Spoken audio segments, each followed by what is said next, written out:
Welcome students. This is chapter number 12 blockchain and fintech. So हम detail में समझेंगे कि ब्लॉकचेन होता क्या है, ब्लॉकचेन काम किस तरह से करता है, इसकी टेक्निकल चीज़ें कौन सी है और रिगार्डिंग फिनटेक एज वेल। तो चैप्टर 12 स्टार्ट करते हैं। आईकैप ने इस चैप्टर 12 के अंदर 4 सब टॉपिक्स रखे हैं। सबसे पहला व्हाट इज़ ब्लॉकचेन, जिसको डिटेल में एक्सप्लेन किया गया है कि ब्लॉकचेन टेक्नोलॉजी है क्या, कैसे काम करती है, कौन सी चीज़ें इन्वॉल्व होती हैं। ठीक है। इसके बाद डिस्ट्रीब्यूटेड लेजर टेक्नोलॉजी DLT। ठीक है, ये क्या चीज़ है, कैसे काम करेगी, डिस्ट्रीब्यूटेड लेजर टेक्नोलॉजी होती क्या है। ठीक है, और फाइनेंस में इसका क्या रोल होगा। इसके बाद है व्हाट इज़ फिनटेक। ठीक है, इसको भी काफ़ी डिटेल में आईकैप ने स्टडी टेक्स्ट में काफ़ी एग्जांपल्स के साथ डिस्कस किया है। हम इसके फंडामेंटल्स और कॉन्सेप्चुअल साइड को डेफिनेटली कवर करेंगे। और फिर इसके बाद है ब्लॉकचेन एंड फिनटेक सिनर्जी, यानी दोनों चीज़ें की सिनर्जी को मिलाते हुए क्या बनता है, जैसे डिसेंट्रलाइज फाइनेंस, स्मार्ट कॉन्ट्रैक्ट्स। ठीक है, पीयर टू पीयर एक्सचेंज। तो इन सारे कॉन्सेप्ट्स के ऊपर हम बात कर रहे होंगे। सबसे पहले मैं आपको फंडामेंटल और कॉन्सेप्चुअल साइड पर क्लैरिटी के साथ विद एग्जांपल्स ये समझाऊंगा कि ब्लॉकचेन है क्या, फिनटेक क्या है, डिसेंट्रलाइज फाइनेंस क्या है, और फिर हम रेलिवेंट एग्जांपल्स को और जो टेक्निकल टर्मिनोलॉजीज इस चैप्टर के अंदर डिस्कस की गई हैं उसको अंडरस्टैंड करेंगे, ताकि जब आप स्टडी टेक्स्ट के कंटेक्स्ट को रीड करें तो वो आपके लिए आसान हो जाए। ठीक है, तो सर सबसे पहले अंडरस्टैंड करते हैं व्हाट इज़ ब्लॉकचेन। ठीक है, तो सिंपल सी एक डेफिनेशन है कि आपको समझाऊं मैं कि सिंप्लीफाइड तरीके से एज अ फाइनेंस स्टूडेंट हम ब्लॉकचेन को कैसे अंडरस्टैंड कर सकते हैं। आपको याद होगा हमने चैप्टर नंबर 9 के अंदर इमर्जिंग टेक्नोलॉजीज़ के टॉपिक में, यानी उस चैप्टर के अंदर एक सब टॉपिक पढ़ा था ब्लॉकचेन, जहाँ पर हमने ऑलरेडी डिटेल में बात ज़रूर की थी, बट आज इसकी टर्मिनोलॉजीज़ और इसके किस तरह से ये काम करता है ब्लॉकचेन, उस पर बात होगी इस चैप्टर 12 के अंदर। बट आप चैप्टर 9 से भी रेफरेंस ले सकते हैं अगर आपको फंडामेंटल को कवर करना हो तो। ठीक है, सो ब्लॉकचेन है क्या, डेफिनेशन है blockchain is a distributed digital ledger technology.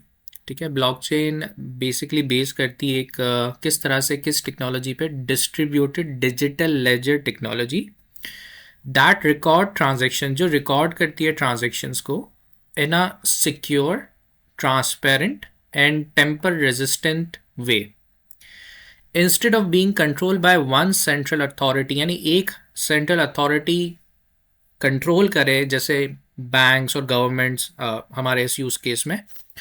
ठीक है, और हमारे इस प्रेजेंट एरा के अंदर जैसे बैंक सेंट्रल प्लेटफॉर्म है या गवर्नमेंट जो है वो सेंट्रल अथॉरिटी है, तो इंस्टेड के एक सेंट्रल अथॉरिटी इसको कंट्रोल करे। होता क्या है ब्लॉकचेन में कि जो लेजर है, जो आपका डिजिटल लेजर है, वो शेयर्ड हो जाता है across of a network of computer, जिसे हम नोड्स कहते हैं। ठीक है, इसलिए हम ये कहते हैं कि जो ब्लॉकचेन टेक्नोलॉजी है वो डिसेंट्रलाइज्ड है। ठीक है, सेंट्रलाइज नहीं है। सही है, तो रिपीट करता हूँ मैं, ब्लॉकचेन एक डिस्ट्रीब्यूटेड डिजिटल लेजर टेक्नोलॉजी के बेस पे जो ट्रांजैक्शंस को रिकॉर्ड कर रहा है, किस तरीके से, secure, transparent and tamper resistant. और इसको कोई एक सेंट्रल अथॉरिटी सर कंट्रोल नहीं करती, in case of bank, governments या कोई और सेंट्रल अथॉरिटी। ये एक ऐसा लेजर होता है जो शेयर्ड हो जाता है अक्रॉस नेटवर्क के ऊपर थ्रू कंप्यूटर, जिसे हम नोड्स कहते हैं। ठीक है, अब व्हाट इज ब्लॉकचेन, एक और सिंपल सी डेफिनेशन आप लोग के लिए मैंने लिखी है। अब blockchain is a chain of blocks जहां पर each block contains transaction data, हर ब्लॉक के अंदर ट्रांजेक्शन का डेटा होता है। ठीक है, blocks are link using cryptographic hashes. ठीक है, जब एक से ज़्यादा ब्लॉक्स होते हैं तो वो आपस में लिंक किस टेक्नोलॉजी के थ्रू हो रहे हैं, किस कॉन्सेप्ट के थ्रू हो रहे हैं, क्रिप्टोग्राफिक हैशेस के through. Once the data is recorded, it cannot be altered without changing all subsequent blocks. सारे subsequent blocks में परमिशन लेनी होगी चेंज करने की, अदरवाइज चेंज एक पर्टिकुलर ब्लॉक में चेंज नहीं हो सकता, ऑल्टर्ड नहीं हो सकता। सो यही मेथड ब्लॉकचेन का इसको हाईली सिक्योर और ट्रस्टवर्दी बनाता है। ठीक है, सो व्हाट इज़ ब्लॉकचेन, समझ में आ गया। इजी डेफिनेशन आपको, ताकि ये पॉइंट्स आप याद भी कर सकें और आप जो है वो सवाल के जवाब में भी लिख सकें कि ब्लॉकचेन काम कैसे करता है। चेन ऑफ ब्लॉक्स है, हर ब्लॉक के अंदर एक ट्रांजेक्शनल डेटा है। ठीक है, एक ट्रांजेक्शन हो रही है, वो उसका डेटा स्टोर हो रहा है।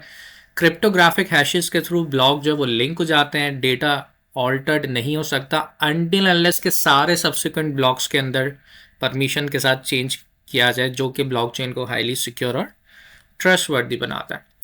अब ये समझते हैं स्टेप बाय स्टेप कि ब्लॉकचेन काम कैसे करता है। सबसे पहले स्टेप नंबर 1, ट्रांजैक्शन इनिशिएशन। ठीक है, ट्रांजैक्शन इनिशिएट हो रही है तो हम एक एग्जांपल लेते हैं।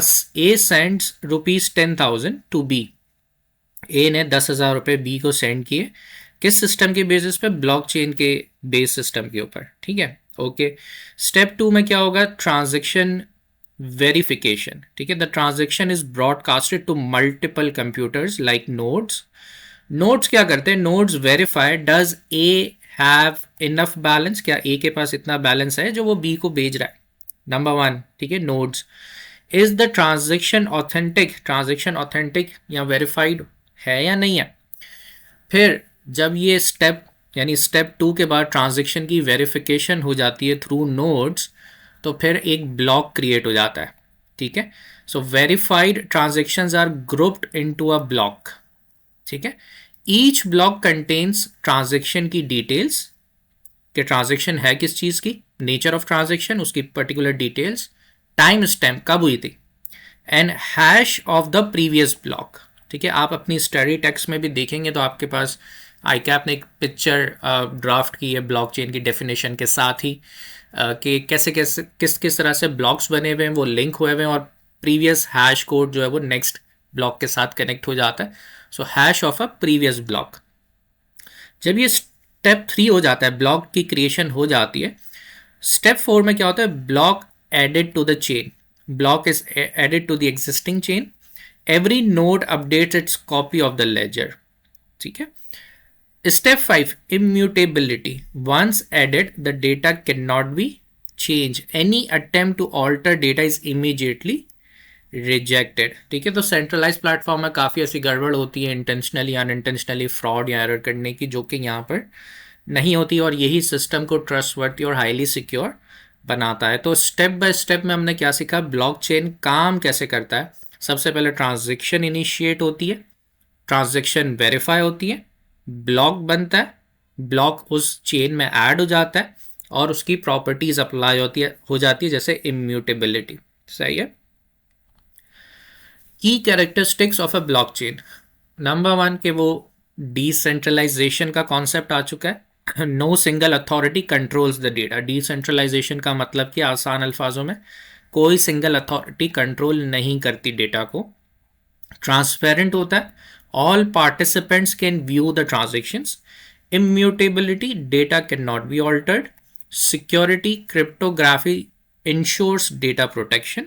ठीक है, traceability, complete audit trial is available. तो यही सिस्टम है जो अपने आप को बेहतर, सिक्योर, ट्रांसपेरेंट बताता है as compare to centralise, because it's on decentralise. ठीक है, तो हमने पढ़ा ब्लॉकचेन की कैरेक्टरिस्टिक्स को, कि इसमें है क्या, क्यों इसकी एडॉप्शन इतनी ज़्यादा अब होने लगी है। Types of blockchain. सबसे पहला जो टाइप ब्लॉकचेन का है वो है पब्लिक ब्लॉकचेन। ठीक है, पब्लिक ब्लॉकचेन का क्या मतलब है? Open to everyone. ठीक है, जो ओपन हो एवरीवन के लिए, एक्सेसिबल हो एवरीवन के लिए। ठीक है, हर कोई आके उसको एक्सेस कर सकता है, दैट इज पब्लिक ब्लॉकचेन। ठीक है, एग्जांपल बिटकॉइन एंड इथेरियम। ठीक है, क्रिप्टो करेंसीज हैं जिसके बेसिस पे वो भी ब्लॉकचेन के ऊपर हैं, तो वो एक्सेसिबल है। ठीक है, private blockchain, control by one organisation. Private blockchain का मतलब क्या है? जो कंट्रोल है एक ऑर्गेनाइजेशन की तरफ से। जैसे एग्जांपल के तौर पे इंटरनल कंपनी लेजर एक ऑर्गेनाइजेशन है जो ब्लॉकचेन को अडॉप्ट करना चाहती है, बट प्राइवेटली, क्योंकि उसका इंटरनल डेफिनेटली सारा डेटा है, तो वो इंटरनली एक डिजिटल लेजर मेंटेन करना चाहते हैं, तो वो प्राइवेट ब्लॉकचेन को अडॉप्ट करते हैं। तीसरा है consortium blockchain, control by a group of organisation. जैसे हेल्थ केयर की बात करें, बहुत सारी हॉस्पिटल्स हैं, वो तमाम एक प्लेटफॉर्म पे आना चाहती हैं और ब्लॉकचेन को इस्तेमाल करना चाहती हैं, और वो अपने फ्रेमवर्क और लॉज के हिसाब से चीज़ों को इम्प्लीमेंट करवाना चाहते हैं, तो वो कंसोर्टियम ब्लॉकचेन को इस्तेमाल करेंगे। या फाइनेंशियल ऑर्गेनाइजेशन सब एक ही ग्रुप पे आना चाहते हैं प्राइवेटली और कंट्रोल हो उनका, तो वो कंसोर्टियम ब्लॉकचेन पे फॉल करती हैं। बैंकिंग नेटवर्क्स के हवाले से भी एग्जाम्पल रेलिवेंट है। ठीक है, तो आपको याद होगा हमने चैप्टर 11 क्लाउड कंप्यूटिंग में पढ़ा था, public cloud, private cloud, hybrid, है ना। इसी तरह से ब्लॉकचेन के चैप्टर के अंदर हम पढ़ रहे हैं टाइप्स ऑफ ब्लॉकचेन में public blockchain, private blockchain and consortium blockchain. ठीक है, आसान अल्फाजों में लिख दिया ताकि आपको इजीली याद हो जाए कि किसकी क्या मीनिंग है। हाँ, अगर आपको और डेफिनेशन या एग्जाम्पल्स चाहिए तो आप इवन स्टडी टेक्स्ट को रेफर करेंगे फॉर डिटेल कॉन्टेक्स्ट। ठीक है, सो प्रैक्टिकल एग्जाम्पल्स ऑफ ब्लॉकचेन क्या है? Number 1, crypto currency bitcoin. Bitcoin uses blockchain to record all transactions. No bank और RBI involved. ठीक है, prevents double spending. ये फायदा है। ठीक है, नंबर 2, सप्लाई चेन मैनेजमेंट की बात करें तो every stage from manufacturer to distributor to retailer is recorded, helps track authenticity of the goods and reduces the fraud. Smart contracts की बात करें, अभी मैं आपको एक्सप्लेन करूंगा आगे चल के कि स्मार्ट कॉन्ट्रैक्ट्स होते क्या हैं, उसके भी आपको कॉन्सेप्ट्स दूंगा। ठीक है, कोडिंग के बेसिस पे होते हैं और एग्जीक्यूट हो जाते हैं ऑटोमेटिकली और इसके क्या एडवांटेजेस हैं। बट स्मार्ट कॉन्ट्रैक्ट्स भी जो है वो ब्लॉकचेन के ऊपर होते हैं, सेल्फ एग्जीक्यूटिंग कॉन्ट्रैक्ट्स होते हैं। Example, when the goods are delivered the payment is released automatically.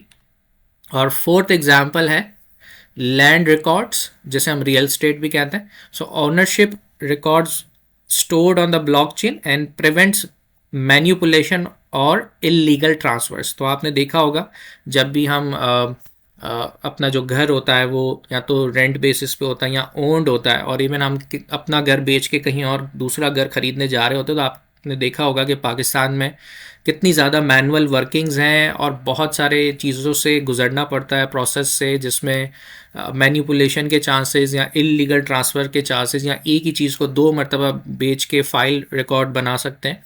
But land records या रियल स्टेट को ब्लॉकचेन पे लाने का फ़ायदा क्या है कि तमाम डेटा ट्रांसपेरेंट होगा, उसमें कोई चेंजेस नहीं आ सकती, मैनिपुलेशन नहीं हो सकती या इलीगल ट्रांसफ़र नहीं होगा, क्योंकि सबके पास वो डिजिटल लेजर होगा जहाँ से वो ट्रांजेक्शन्स नज़र आ रही होंगी और ऑटोमेट होगा। ठीक है ना।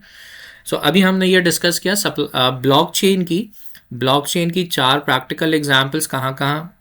क्रिप्टो करेंसी, जिसमें एक बिटकॉइन है, supply chain management, smart contracts and land records. ठीक है, नेक्स्ट मजीद आगे बढ़ते हैं और ब्लॉकचेन को एक्सप्लोर करते हैं।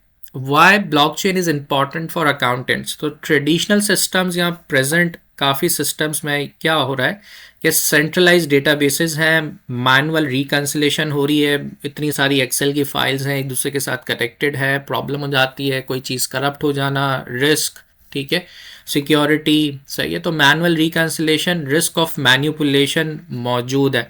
हमने पिछले काफ़ी सारे चैप्टर्स के अंदर ऑथेंटिक और रियल टाइम एग्जांपल्स को पढ़ा था, चाहे वो डेटा गवर्नेंस हो, चाहे वो एनालिटिक्स का चैप्टर हो, चाहे वो डेटाबेस मैनेजमेंट सिस्टम हो। हमने देखा था कि ट्रेडिशनल सिस्टम्स के अंदर रिस्क ऑफ मैनिपुलेशन कैसे किया गया है और वक्त के साथ साथ नए फ्रेमवर्क्स को बना के अडॉप्ट करते हुए कैसे उसको मिनिमाइज़ किया। लेकिन आपको मालूम है रिस्क कभी भी ख़त्म नहीं होता, मिनिमाइज ज़रूर होता है, लेकिन ट्रेडिशनल सिस्टम्स के अंदर रिस्क ऑफ मैनिपुलेशन मौजूद है। लेकिन अगर एक अकाउंटेंट ब्लॉकचेन सिस्टम्स को जब देख रहा होगा क्लाइंट पे, तो वो ये ऑब्जर्व करेगा कि रियल टाइम रिकॉर्डिंग हो रही है, ऑटोमेटिक रिकन्सिलेशन हो रही है और परमानेंट ऑडिट ट्रायल मौजूद है। ठीक है, so this is the advantage based on blockchain for the accountants as compare to जो भी ट्रेडिशनल सिस्टम है रिलेटिवली ब्लॉकचेन सिस्टम पे मूव करने के बाद। अब हम आते हैं नेक्स्ट टॉपिक की तरफ, डिस्ट्रीब्यूटेड लेजर टेक्नोलॉजी। और साथ में ब्लॉकचेन और डिस्ट्रीब्यूटेड लेजर टेक्नोलॉजी दोनों के जो टेक्निकल कॉन्सेप्ट्स हैं उनको आप डिस्कस करना स्टार्ट करेंगे। ठीक है, लेकिन पहले अंडरस्टैंड करते हैं ये डिस्ट्रीब्यूटेड लेजर टेक्नोलॉजी है क्या, fundamentally and conceptually. So what is distributed ledger technology, DLT?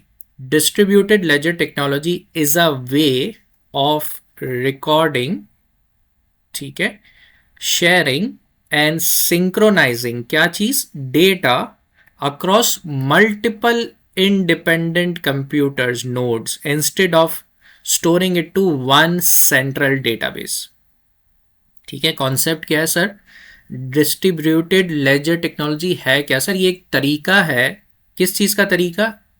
एक ट्रांजैक्शन को एक रिकॉर्ड करना, उसको शेयर करना, सिंक्रोनाइज करना, डेटा को across multiple independent nodes rather than के एक सेंट्रलाइज डेटाबेस पे स्टोर किया जाता है। This is called as distributed ledger technology. हम कैसे सोच सकते हैं इसके बारे में? जैसे आप अज्यूम करें कि एक एक्सेल की स्प्रेडशीट है जिसको हमने मल्टीपल यूजर्स के साथ शेयर कर दिया। शीट एक ही है लेकिन शेयर कर दिया, ठीक है, across many computers where updates must be agreed upon before they are added, and once added they are very hard or impossible to change. So each participants hold the same version of the ledger and everyone can verify what's in it. ठीक है, सो DLT का मकसद क्या है कि वो जो data है वो रिकॉर्ड, शेयर और सिंक्रोनाइज कर रहा है मल्टीपल इंडिपेंडेंट कंप्यूटर्स के दरमियान रादर देन एक सेंट्रलाइज डेटाबेस बनाने के, ताकि जो पार्टिसिपेंट है वो हर पार्टिसिपेंट जितने भी उसमें इन्वॉल्व हैं उस ट्रांजेक्शन के पास वो same version of the digital ledger उनके पास हो और वो वेरीफाई कर सकें कि उसमें है क्या, ट्रांसपेरेंसी रहे। ठीक है, how DLT differs from traditional databases. तो हमने ये पढ़ा है पिछले कुछ चैप्टर्स के अंदर के डेटाबेसेस के हवाले से जो सेंट्रलाइज डेटाबेसेस है, क्योंकि हम ये पढ़ रहे हैं ब्लॉकचेन डिसेंट्रलाइज के कॉन्सेप्ट पे काम करता है और है भी वही, बट अभी जो ट्रेडिशनली जो चीज़ें इवन ऑर्गेनाइजेशन में वो सेंट्रलाइज डेटाबेस पे, तो अब उसमें है क्या चीज़ें, क्या इश्यूज़ क्या है? वन सेंट्रल अथॉरिटी कंट्रोल्स, क्योंकि एक ही सेंट्रलाइज डेटाबेस है तो वन सेंट्रल अथॉरिटी क्या कर रही है, उसको कंट्रोल कर लेती है, जिसमें एग्जाम्पल बैंक की हो सकती है, कोई कंपनी हो सकती है, गवर्नमेंट हो सकती है। ठीक है, single point of failure, user must trust the central authority, हमें सेंट्रल अथॉरिटी पर ट्रस्ट करना पड़ेगा क्योंकि उनकी तरफ से जो चीज़ आ रही है हम कहेंगे हाँ ठीक है वो सही है, हम वेरीफाई नहीं कर पाएंगे इतने डिटेल में, और सिंगल पॉइंट ऑफ फेलियर भी है। सो ये इशू था ट्रेडिशनल सेंट्रलाइज्ड डेटाबेसेस में। ठीक है, जैसे a bank keeps one master database of account balances. ठीक है, अब डिस्ट्रीब्यूटेड लेजर में क्या हुआ? सही है, डिस्ट्रीब्यूटेड लेजर टेक्नोलॉजी में क्या हुआ? Multiple independent parties maintain copies, पहला एडवांटेज। नो सिंगल ओनर, दूसरा एडवांटेज। तीसरा, चेंजेस रिक्वायर कंसेंसस। ठीक है, and data is transparent and tamper resistant. सही है, example, several banks jointly maintain a shared transaction ledger. ठीक है, तो हम अगर पाकिस्तान की एग्जाम्पल लें तो इस तरह से अगर बैंक्स अपने सेंट्रलाइज डेटाबेस ट्रेडिशनल से शिफ्ट अगर होती हैं डिस्ट्रीब्यूटेड लेजर में, तो जितनी भी बैंक्स हैं with definitely authorisation from the State Bank of Pakistan, तो for instance UBL, HBL, ABL वो क्या कर सकते हैं, एक जॉइंटली मेंटेन करें share ledger, transaction ledger, that could be transparent. ठीक है, no one will control and there will be no single point of failure. सही है, तो हमने ये समझा डिस्ट्रीब्यूटेड लेजर ट्रेडिशनल से क्यों अलग है। Multiple independent parties maintain the copies, no single owner, change require consensus, and data is transparent and tamper resistant। ठीक है, तो ये आसान अल्फाजों में आपको समझाने का, कॉन्सेप्ट देने का मकसद ये कि आप इस टेक्नोलॉजी को, इस टॉपिक को अच्छे से समझेंगे, तो you will be able to write the answer on your own words. ठीक है, and eventually as I mentioned कि after watching this chapter video in detail, go through your study text and try to remember the examples, ठीक है, और the context you want to। सही है। Number 3, core components of DLT, distributed ledger technology का core component का discussion हम कर रहे हैं। सबसे पहले हम बात करते हैं नोड्स की। नोड्स है क्या? क्योंकि अभी आपने स्टार्टिंग में डेफिनेशन में भी नोड्स का वर्ड देखा था। ठीक है, नोड्स है क्या? Computer that store and maintain a copy of ledger. हम नोड्स को क्या समझ रहे हैं, होता क्या है ये? कंप्यूटर जो स्टोर कर रहा है और मेंटेन कर रहा है किस चीज़ को? कॉपी ऑफ अ लेजर को। Nodes verify transaction and participate in the consensus. ठीक है, नोड्स का दूसरा काम क्या है कि वो वेरीफाई करता है ट्रांजेक्शंस को और पार्टिसिपेट करता है इन द कंसेंसस। कंसेंसस का मतलब ये कि लेट सपोज मैंने और आपने ब्लॉकचेन के ऊपर ट्रांजैक्शन की और जितने भी ब्लॉक्स बने, अगर इन फ्यूचर हमें चेंज करना होगा तो जितने भी ब्लॉक्स हैं सब में कंसेंसस के थ्रू सब में एक साथ चेंज होना होगा। अदरवाइज मैं कहूँ कि नहीं मैं जो है ना अपने एंड से चेंज कर देता हूँ, मैंने 10,000 की जगह मैं 1 लाख लिख देता हूँ और सामने वाले को मैं मतलब फ्रॉड या एरर करने की कोशिश कर रहा हूँ, तो ऐसा नहीं होता ब्लॉकचेन के ऊपर, इसीलिए वो ज़्यादा सिक्योर और ट्रांसपेरेंट है। तो जो नोड्स होते हैं ना वो क्योंकि डिजिटल लेजर्स की कॉपी बनती है, डिसेंट्रलाइज प्लेटफॉर्म है, तो नोड्स क्या करते हैं, क्या हेल्प आउट करते हैं, वो स्टोर और मेंटेन करते हैं कॉपी ऑफ लेजर, जो जो ट्रांजैक्शन हुई है और जितनी भी पार्टीज उसमें इन्वॉल्व थी और जितने भी ब्लॉक्स बने थे, ब्लॉक चेन जो बना वो सबके पास वैसा ही सिमिलर मौजूद होता है।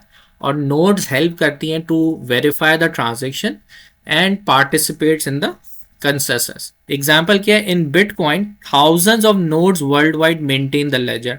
इसीलिए बिटकॉइन में या इन क्रिप्टो करेंसीज में भी चेंज करना बहुत ऑलमोस्ट इम्पॉसिबल हो जाता है, क्योंकि millions and millions of blocks होते हैं जो एक चेन के ऊपर होते हैं, लिंक्ड होते हैं, ठीक है, हैश कीज होती हैं।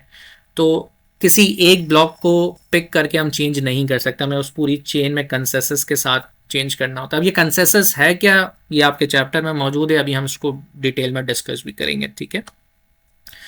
जो कोर कंपोनेंट है डीएलटी का, डिस्ट्रीब्यूटेड लेजर टेक्नोलॉजी, दूसरा कोर कंपोनेंट है लेजर। लेजर क्या होता है, अ रिकॉर्ड ऑफ ट्रांजेक्शन्स और डेटा, सिंपल, ठीक है, अ रिकॉर्ड ऑफ ट्रांजेक्शन्स और डेटा।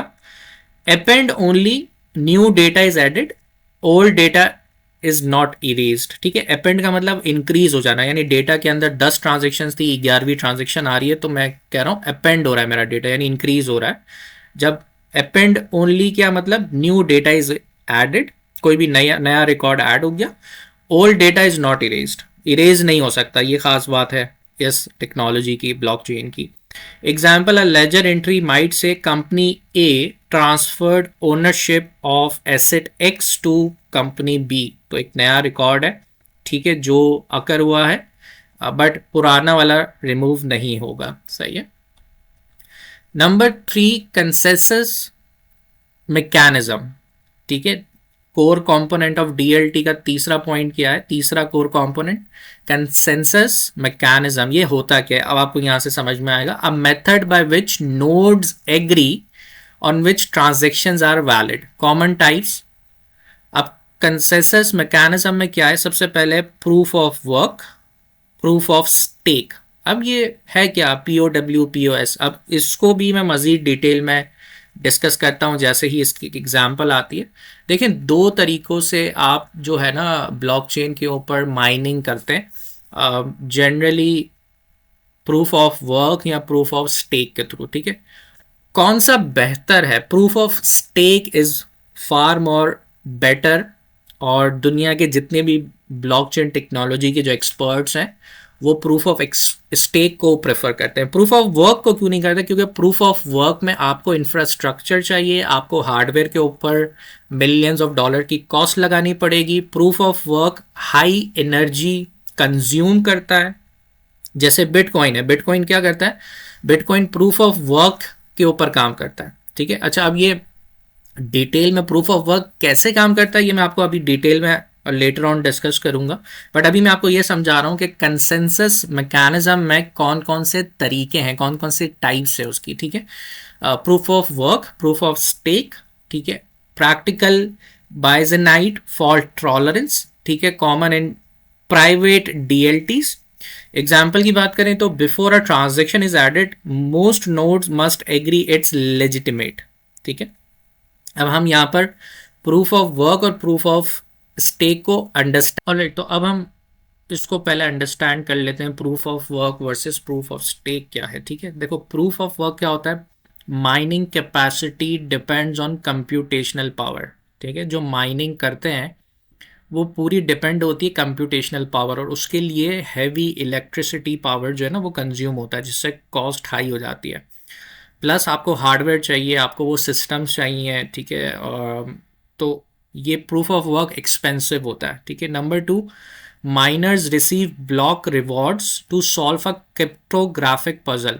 अब बेसिकली कैसे जो है माइनर्स को रिवॉर्ड मिलता है उन ब्लॉक की सूरत में, कि जब तक वो एक मैथमेटिकल प्रॉब्लम को सॉल्व नहीं कर लेते, ठीक है। अब ये मैथमेटिकल प्रॉब्लम होता क्या है, ये एक बहुत ही कॉम्प्लेक्स प्रॉब्लम होता है, और इसके फॉर्मूलाज और इसमें बैक एंड पे कौन सा मैथमेटिक्स है वो मैं आपको दिखा तो सकता हूँ, बट वो सिलेबस का पार्ट नहीं है, हमें प्रैक्टिकली माइनिंग तो करनी नहीं है ना, तो that would be I mean far away from our syllabus, ठीक है। बट अभी as a student examination point of view से मैं आपको ये समझा रहा हूँ कि प्रूफ ऑफ वर्क का मतलब ये जिसमें कंप्यूटेशनल पावर बहुत हाई है, हार्डवेयर की कॉस्ट है, एनर्जी कंजम्पशन ज़्यादा है, माइनर्स को रिवॉर्ड कैसे मिलता है, वो एक मैथमेटिकल प्रॉब्लम को सॉल्व करते हैं, ठीक है।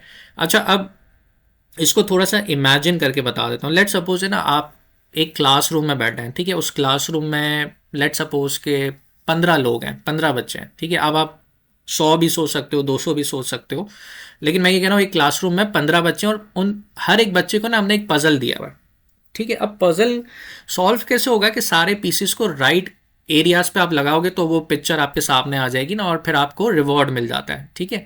कि मैं उन 15 बच्चों को पजल देता हूँ और मिक्स करके देता हूँ, और जो जितना जल्दी उसको सॉल्व कर लेगा तो उसको मैं रिवॉर्ड दे दूंगा। तो इसी तरह से ब्लॉकचेन के ऊपर प्रूफ ऑफ वर्क कैसे काम करता है कि एक कॉम्प्लेक्स मैथमेटिकल प्रॉब्लम दिया जाता है और जो जितना जल्दी इसको अच्छे तरीके से सॉल्व करके सही तरीके से सॉल्व कर लेता है, तो माइनर्स को क्या मिलता है, एक ब्लॉक मिलता है एज अ रिवॉर्ड, ठीक है।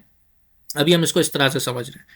अच्छा, हैकिंग के हवाले से ये कहा जाता है कि hackers would need to have a computer powerful than 51% of the network and add a malicious block leading to 51% of attack। यानी हैकर्स के पास क्या होना चाहिए, 51% ऑफ नेटवर्क पावरफुल सिस्टम होना चाहिए और एक वो मैलिशियस ब्लॉक को ऐड करें 51% ऑफ द अटैक पे, जो कि नियरेस्ट टू इम्पॉसिबल लगता है। कुछ हद तक कुछ एक्सपर्ट्स कहते हैं कि प्रूफ ऑफ वर्क के अंदर hacking far as comparable of proof of stake आसान होती है, क्योंकि काफ़ी आर्टिकल्स में भी आप पढ़ोगे कि हैकिंग के हवाले से प्रूफ ऑफ वर्क में थोड़ा सा इजी होता है चीज़ों को हैक करना, ठीक है। बट प्रूफ ऑफ स्टेक के अंदर हैकिंग नियरेस्ट टू इम्पॉसिबल है, ठीक है ना, वो नहीं हो सकती। इसीलिए दुनिया के जो ग्लोबल एक्सपर्ट्स हैं जो ब्लॉकचेन टेक्नोलॉजी पे बात करते हैं, आपने ऑब्जर्व किया होगा मोस्टली यूट्यूब पे या फेसबुक पे या लिंक्डइन के ऊपर जो भी एक्सपर्ट्स हैं जो इस टेक्नोलॉजी पे काम कर रहे हैं, तो वो प्रेफर करते हैं प्रूफ ऑफ स्टेक को। यानी इवन इथेरियम का जो ओनर है वो भी प्रूफ ऑफ स्टेक को प्रेफर करता है rather than proof of work को, ठीक है, क्योंकि उस पर hacking as comparatively proof of work के मुश्किल है, सही। ऑलराइट, अब प्रूफ ऑफ स्टेक कैसे काम करता है, देखो प्रूफ ऑफ स्टेक में validating capacity depends on the stake in the network. Validators do not receive a block reward, instead they collect transaction fees as reward, ठीक है। जैसे हम आम अल्फाजों में जैसे कहते हैं ना, कमीशन मिल रहा है मुझे, सही है, तो वो जो सर्टन छोटा सा एक अमाउंट है वो मिलता है प्रूफ ऑफ स्टेक के अंदर, ठीक है। Hackers would need to own 51% of all the cryptocurrency on the network, which is practically impossible and therefore making 51% attacks impossible।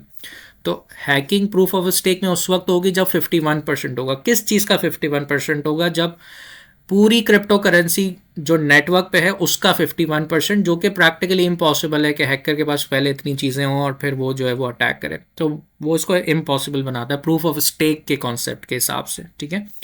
So again मैं रिपीट कर दूं, प्रूफ ऑफ वर्क कैसे काम करता है, एक मैथमेटिकल प्रॉब्लम जो सबसे पहले ठीक तरीके से सॉल्व करता है, उसे हम माइनर कहते हैं, माइनर क्रिप्टोग्राफिक पजल सॉल्व करता है, ठीक है, और कम टाइम में एफिशिएंसी के साथ, बट उसको एक कंप्यूटेशनल पावर चाहिए, एनर्जी रिसोर्सेज चाहिए, ठीक है। आपने अक्सर सुना होगा चाइना पहले one of the biggest minor था ब्लॉकचेन क्रिप्टो करेंसीज के लिहाज से, जो बिटकॉइन की प्राइसेस बढ़ रही थी और जो क्रिप्टो करेंसीज इतना हाई जा रहा था, तो चाइना ने बैन कर दिया। क्यों? क्योंकि एनर्जी रिसोर्सेज इतनी ज़्यादा यूज़ होने लग गई कि मुल्क के अंदर इलेक्ट्रिसिटी का जो निज़ाम है वो प्रॉब्लम हो रहा था उस हवाले से।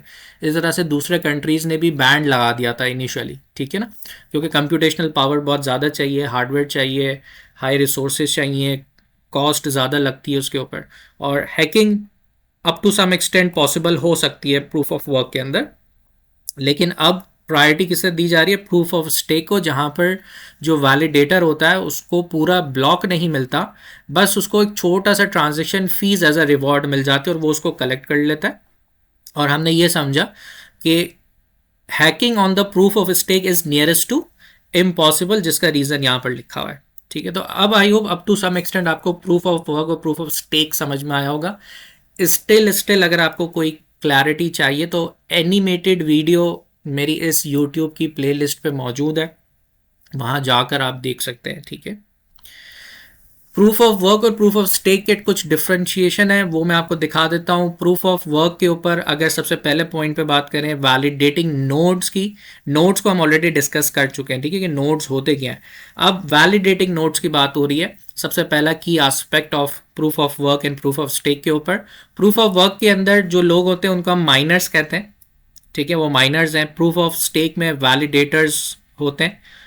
एनर्जी कंजम्पशन बहुत हाई होती है प्रूफ ऑफ वर्क में, लेकिन प्रूफ ऑफ स्टेक के अंदर कंपैरेटिवली लो होती है। कंसिडरेशन क्या मिलता है, ब्लॉक रिवॉर्ड्स मिलते हैं। मैथमेटिकल प्रॉब्लम को सही से सॉल्व करने के हिसाब से ब्लॉक रिवॉर्ड्स मिल जाता है माइनर को। और प्रूफ ऑफ स्टेक के अंदर ट्रांजेक्शन फी मिलती है, पूरा ब्लॉक नहीं मिलता। हैकिंग के हवाले से बात करें तो hacker would need 51% of computational power which is possible to hack in proof of work, क्योंकि 51% ऑफ कंप्यूटेशनल पावर, अगर एक बहुत बड़ा हैकर काफ़ी एक्सटेंसिव प्लांट लगा के और एनर्जी रिसोर्सेज को यूज़ करते हुए जो कि पूरा 51% की कंजम्पशन से अगर उसको हैक करे तो फार मोर पॉसिबल कि हाँ हैकिंग हो सकती है। बट प्रूफ ऑफ स्टेक के अंदर हैकर को 51% का स्टेक चाहिए of crypto currency on the network, जो कि इम्पॉसिबल है। ठीक है, so it is not easier to hack in proof of stake. ठीक है, सेफ्टी ईजियर टू हैक और हार्डर देन POW। ठीक है, तो ये 5 कंपैरिजन थे regarding proof of work and proof of stake. I hope further आपको क्लैरिटी मिली होगी। इसको एक और कॉन्सेप्ट से देख लेते हैं। Proof of work, work as proof. Proof of work is a mechanism that secures the network by asking participants, which is called miners, to solve complex mathematical problems. It's like a bit like a race. The first to find the solution to the puzzle wins the right to add a new block of transactions to the blockchain and receive a reward in cryptocurrency. सही है। Simple example की बात करते हैं। Imagine a giant स्कूडो competition where thousands of people try to solve a complex puzzle. The first person to solve it proves their work and wins a prize. जैसे मैंने आपको एग्जांपल दी कि मैं अगर 15-20 स्टूडेंट्स को पजल दे दूं और मैं कहूं कि जो सबसे पहले उसको सॉल्व करेगा उसको मैं प्राइज दूंगा। ठीक है, इसी तरह से प्रूफ ऑफ वर्क का भी यही मैकेनिज्म है। Proof of stake, participation as a proof. ये क्या होता है? Proof of stake is another type of consensus mechanism. Instead of solving puzzle, participant called validator are chosen to create a new block based on the number of currencies they own and are willing to stake or staker as collateral. The more currencies you own and block, the more likely you have been chosen to add a block and receive the rewards. यानी इसमें आपके पास जितना ज़्यादा आपके पास currencies होंगी, ठीक है, stake होगा, तो उतना ज़्यादा आपके चांसेस हैं कि you can own and add a block and receive the rewards. Simple example है, think of a lottery where instead of buying a ticket you show how much money you have. ठीक है, जैसे एक lottery होती है ना, हम क्या कहते हैं, लॉटरी का टिकट लेते हैं। हम टिकट नहीं ले रहे, हम ये बोल रहे हैं कि आप हमें ये बताओ कि आपके पास कितना पैसा है। The more money you show, the more likely you are to win the right to add a block to the blockchain and get the rewards. ठीक है, तो इस तरह से ये प्रूफ ऑफ स्टेक काम करता है। सही है, तो मज़ीद कॉन्सेप्ट्स के लिए आप मेरे यूट्यूब चैनल पे जाएंगे और यूट्यूब पे चैनल पे जाने के बाद आप इस प्लेलिस्ट पे क्लिक करेंगे और इस प्लेलिस्ट में मैंने बॉटम पे आप देखेंगे कि इन वीडियोस को ऐड कर दिया है। जैसे चैप्टर 12 के लिए इम्पॉर्टेंट है व्हाट इज़ ब्लॉकचेन। ठीक है, ब्लॉकचेन पे ट्रांजैक्शंस कैसे काम करती हैं, पाकिस्तान रियल स्टेट मार्केट की एग्जांपल, ग्लोबल फाइनेंस कैसे रीशेप होगा ब्लॉकचेन पे, उसकी एग्जांपल मौजूद है, टोकनाइजेशन की एग्जांपल। ठीक है, व्हाट इज़ फिनटेक, साथ ही साथ proof of work versus proof of stake, जिसकी एनिमेटेड वीडियो है 4 मिनट्स की, ये ज़रूर देखिएगा। Is proof of stake better than proof of work? क्या प्रूफ ऑफ स्टेक ज़्यादा बेहतर है प्रूफ ऑफ वर्क के? उसकी एनिमेटेड वीडियो है, तो इनको ज़रूर आपको वॉच करना है और फिर अगेन मेरी चैप्टर वाइज वीडियो पे। ऑलराइट, तो अब हमने प्रूफ ऑफ वर्क को और प्रूफ ऑफ स्टेक को डिटेल में समझ लिया है विद प्रॉपर एग्जांपल्स, ठीक है, जो कंसेंसस मैकेनिज्म का पार्ट है। बट कंसेंसस मैकेनिज्म में और बहुत सारी चीज़ें होती हैं। मैंने जो इम्पॉर्टेंट एरिया है, जो आपकी स्टडी टेक्स्ट में भी कॉन्टेक्स्ट मौजूद है विद एग्जांपल्स, उसको भी ज़रूर आपको पढ़ना है, ठीक है, ताकि आपको मज़ीद क्लैरिटी मिल सके। अब हम आगे बढ़ते हैं। क्रिप्टोग्राफी जो चौथा कोर कंपोनेंट है डीएलटी का, डिस्ट्रीब्यूटेड लेजर टेक्नोलॉजी का, ठीक है। क्रिप्टोग्राफी क्या है? क्रिप्टोग्राफी का पहला काम secures the data, ensures the authenticity and integrity, ठीक है। की टूल्स क्या है? Hashing, detects tampering, digital signatures, proof who initiated a transaction. Example, if someone alters a past transaction, then the hash changes and the network rejects it, ठीक है। So this is the core component of DLT which is cryptography। समझ में आया होगा क्या काम है cryptography का? डेटा सिक्योर करना, ऑथेंटिसिटी इंटीग्रिटी को इंश्योर करना। हैश होते हैं इसमें, ठीक है, जो डिटेक्ट करते हैं कि कोई टेम्परिंग तो नहीं हो रही, इसके अंदर कोई चेंजेस तो नहीं हो रही। तो अगर कोई ऐसी ऑल्टरेशन जो पास्ट ट्रांजेक्शन में हो रही है तो हैश क्या करता है? हैश चेंजेस, द नेटवर्क फॉरन से उसको रिजेक्ट कर देता है, ठीक है। Real world examples of DLT. Number one, cryptocurrency, Bitcoin problem. How to transfer money without a central bank. So DLT solution क्या है? Every transaction is recorded on a distributed ledgers. Miners validate transaction. Ledger is immutable. No edits or changes or deletion. Result is trustless peer to peer digital money, ठीक है। peer to peer का concept भी हम समझेंगे कि क्या होता है, जैसे जिसमें कोई मीडिएटर नहीं होता, सही है, उसको peer to peer कहते हैं। कैसे काम करता है इसकी डिटेल्स पे हम जाते हैं। सप्लाई चेन ट्रैकिंग की एग्जांपल है। प्रॉब्लम क्या है? Hard to track goods across many parties. DLT solution क्या है? Every step is being recorded from manufacturing to shipping to retail. All participants are able to see the same data, सबके पास access है। Example, Walmart uses blockchain based DLT to trace food origins in seconds, ठीक है। ये एक practical example मैंने आपको बता दी।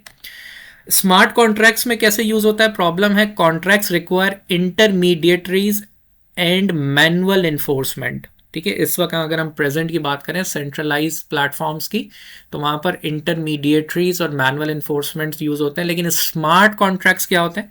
वो आप डीएलटी आपको सोल्यूशन देता है कि स्मार्ट कॉन्ट्रैक्ट्स कोड के बेसिस पे होते हैं, रूल्स उसके अंदर होते हैं, और जैसे जैसे जो सिचुएशन प्रूव हो जाती है वो रूल अप्लाई हो जाता है। So there are no intermediaries in the smart contracts. Code stored on the ledger executes automatically when the conditions are met, ठीक है। एग्जाम्पल क्या है? Insurance payout trigger automatically when the flight delay data is confirmed, सही है। Banking and payments industry की बात करें तो डीएलटी की क्या एग्जांपल होगी? लेट्स से प्रॉब्लम क्या है? Cross border payments. आपके स्टडी टेक्स्ट के अंदर क्रॉस बॉर्डर पेमेंट्स को भी डिटेल में डिस्कस किया गया। Make sure you read that context as well. मैं आपको कॉन्सेप्ट दे रहा हूँ। बैंकिंग एंड पेमेंट्स के हिसाब से अगर क्रॉस बॉर्डर पेमेंट्स क्या हो जाती हैं? स्लो एंड एक्सपेंसिव, ठीक है। डीएलटी सोल्यूशन क्या होगा? वो ऑलरेडी शेयर्ड लेजर है between the banks, near instant settlement, instant हो जाती है सेटलमेंट, सही है। For example, ripple DLT enables fast international payments, ठीक है। सो मैंने आपको 4 डिफरेंट एस्पेक्ट से रियल वर्ल्ड एग्जांपल्स बताई of distributed ledger technology, cryptocurrency में, सप्लाई चेन में, स्मार्ट कॉन्ट्रैक्ट्स के थ्रू और बैंकिंग एंड पेमेंट्स के हिसाब से, ठीक है। किया कि जो ब्लॉकचेन टेक्नोलॉजी है वो डिसेंट्रलाइज है, और अब आपको उसके रीजंस पता चल गए होंगे कि क्यों हम उसको डिसेंट्रलाइज कह रहे हैं। और जो अभी ट्रेडिशनल या प्रेजेंट काफ़ी ऑर्गेनाइजेशन सेंट्रलाइज यूज़ कर रही हैं, सो इसका मतलब ये कि blockchain is on decentralise platform, जहाँ पर डिफरेंट उसकी की करेक्टरिस्टिक्स और कंपोनेंट्स हैं और एडवांटेजेस हैं, ठीक है। सो डिसेंट्रलाइज में कंट्रोल फंड्स, कोई अनोनिमस, ठीक है, हैक्स इतने ज़्यादा नहीं हो सकते, सर्वर ऑनलाइन है 24/7, ईजी अडोप्शन नहीं है, but with the process of time definitely जब ग्लोबल ऑर्गेनाइजेशंस और मैक्सिमम ऑर्गेनाइजेशंस स्विच करेंगी रिगार्डिंग देयर यूज़ केसेस, तो बहुत जल्द काफ़ी ऑर्गेनाइजेशन डिसेंट्रलाइज प्लेटफॉर्म पर आ जाएंगी। सो सेंट्रलाइज नेटवर्क, डिसेंट्रलाइज नेटवर्क और हमने समझा डिस्ट्रीब्यूटेड नेटवर्क। ठीक, डिस्कशन करते हैं रिगार्डिंग अ स्मार्ट कॉन्ट्रैक्ट। ये भी एक इम्पॉर्टेंट कॉन्सेप्ट है। सो स्मार्ट कॉन्ट्रैक्ट होते क्या है? सबसे पहले आइडेंटिफाई एग्रीमेंट, स्टेप वन। ठीक है, multiple parties identify the cooperative opportunities and desired outcomes. ठीक है, एक रूल्स बनाए जाते हैं, set the conditions. Smart contracts are executed automatically when certain conditions are met. ठीक है, फिर code, business logic, a computer program is written, coding होती है। ठीक है, then it goes to the blockchain, encrypt होता है, मैसेज ट्रांसफर होता है between the parties, then execution and processing. The code is executed and outcomes are memorized and then it updates on the network. ठीक है, तो तमाम की तमाम नोड्स जो हैं वो तमाम नेटवर्क पे अपडेट हो जाती हैं as a digital laser.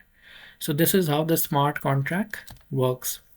Traditionally बात करें या एट प्रेजेंट बात करें, जो हम काम करते हैं, पार्टीज़ होती हैं वो एक कॉन्ट्रैक्ट, एक लीगल कॉन्ट्रैक्ट के ऊपर रूल्स डिफाइन करती हैं, साइन करती हैं, टर्म्स एंड कंडीशंस होती हैं।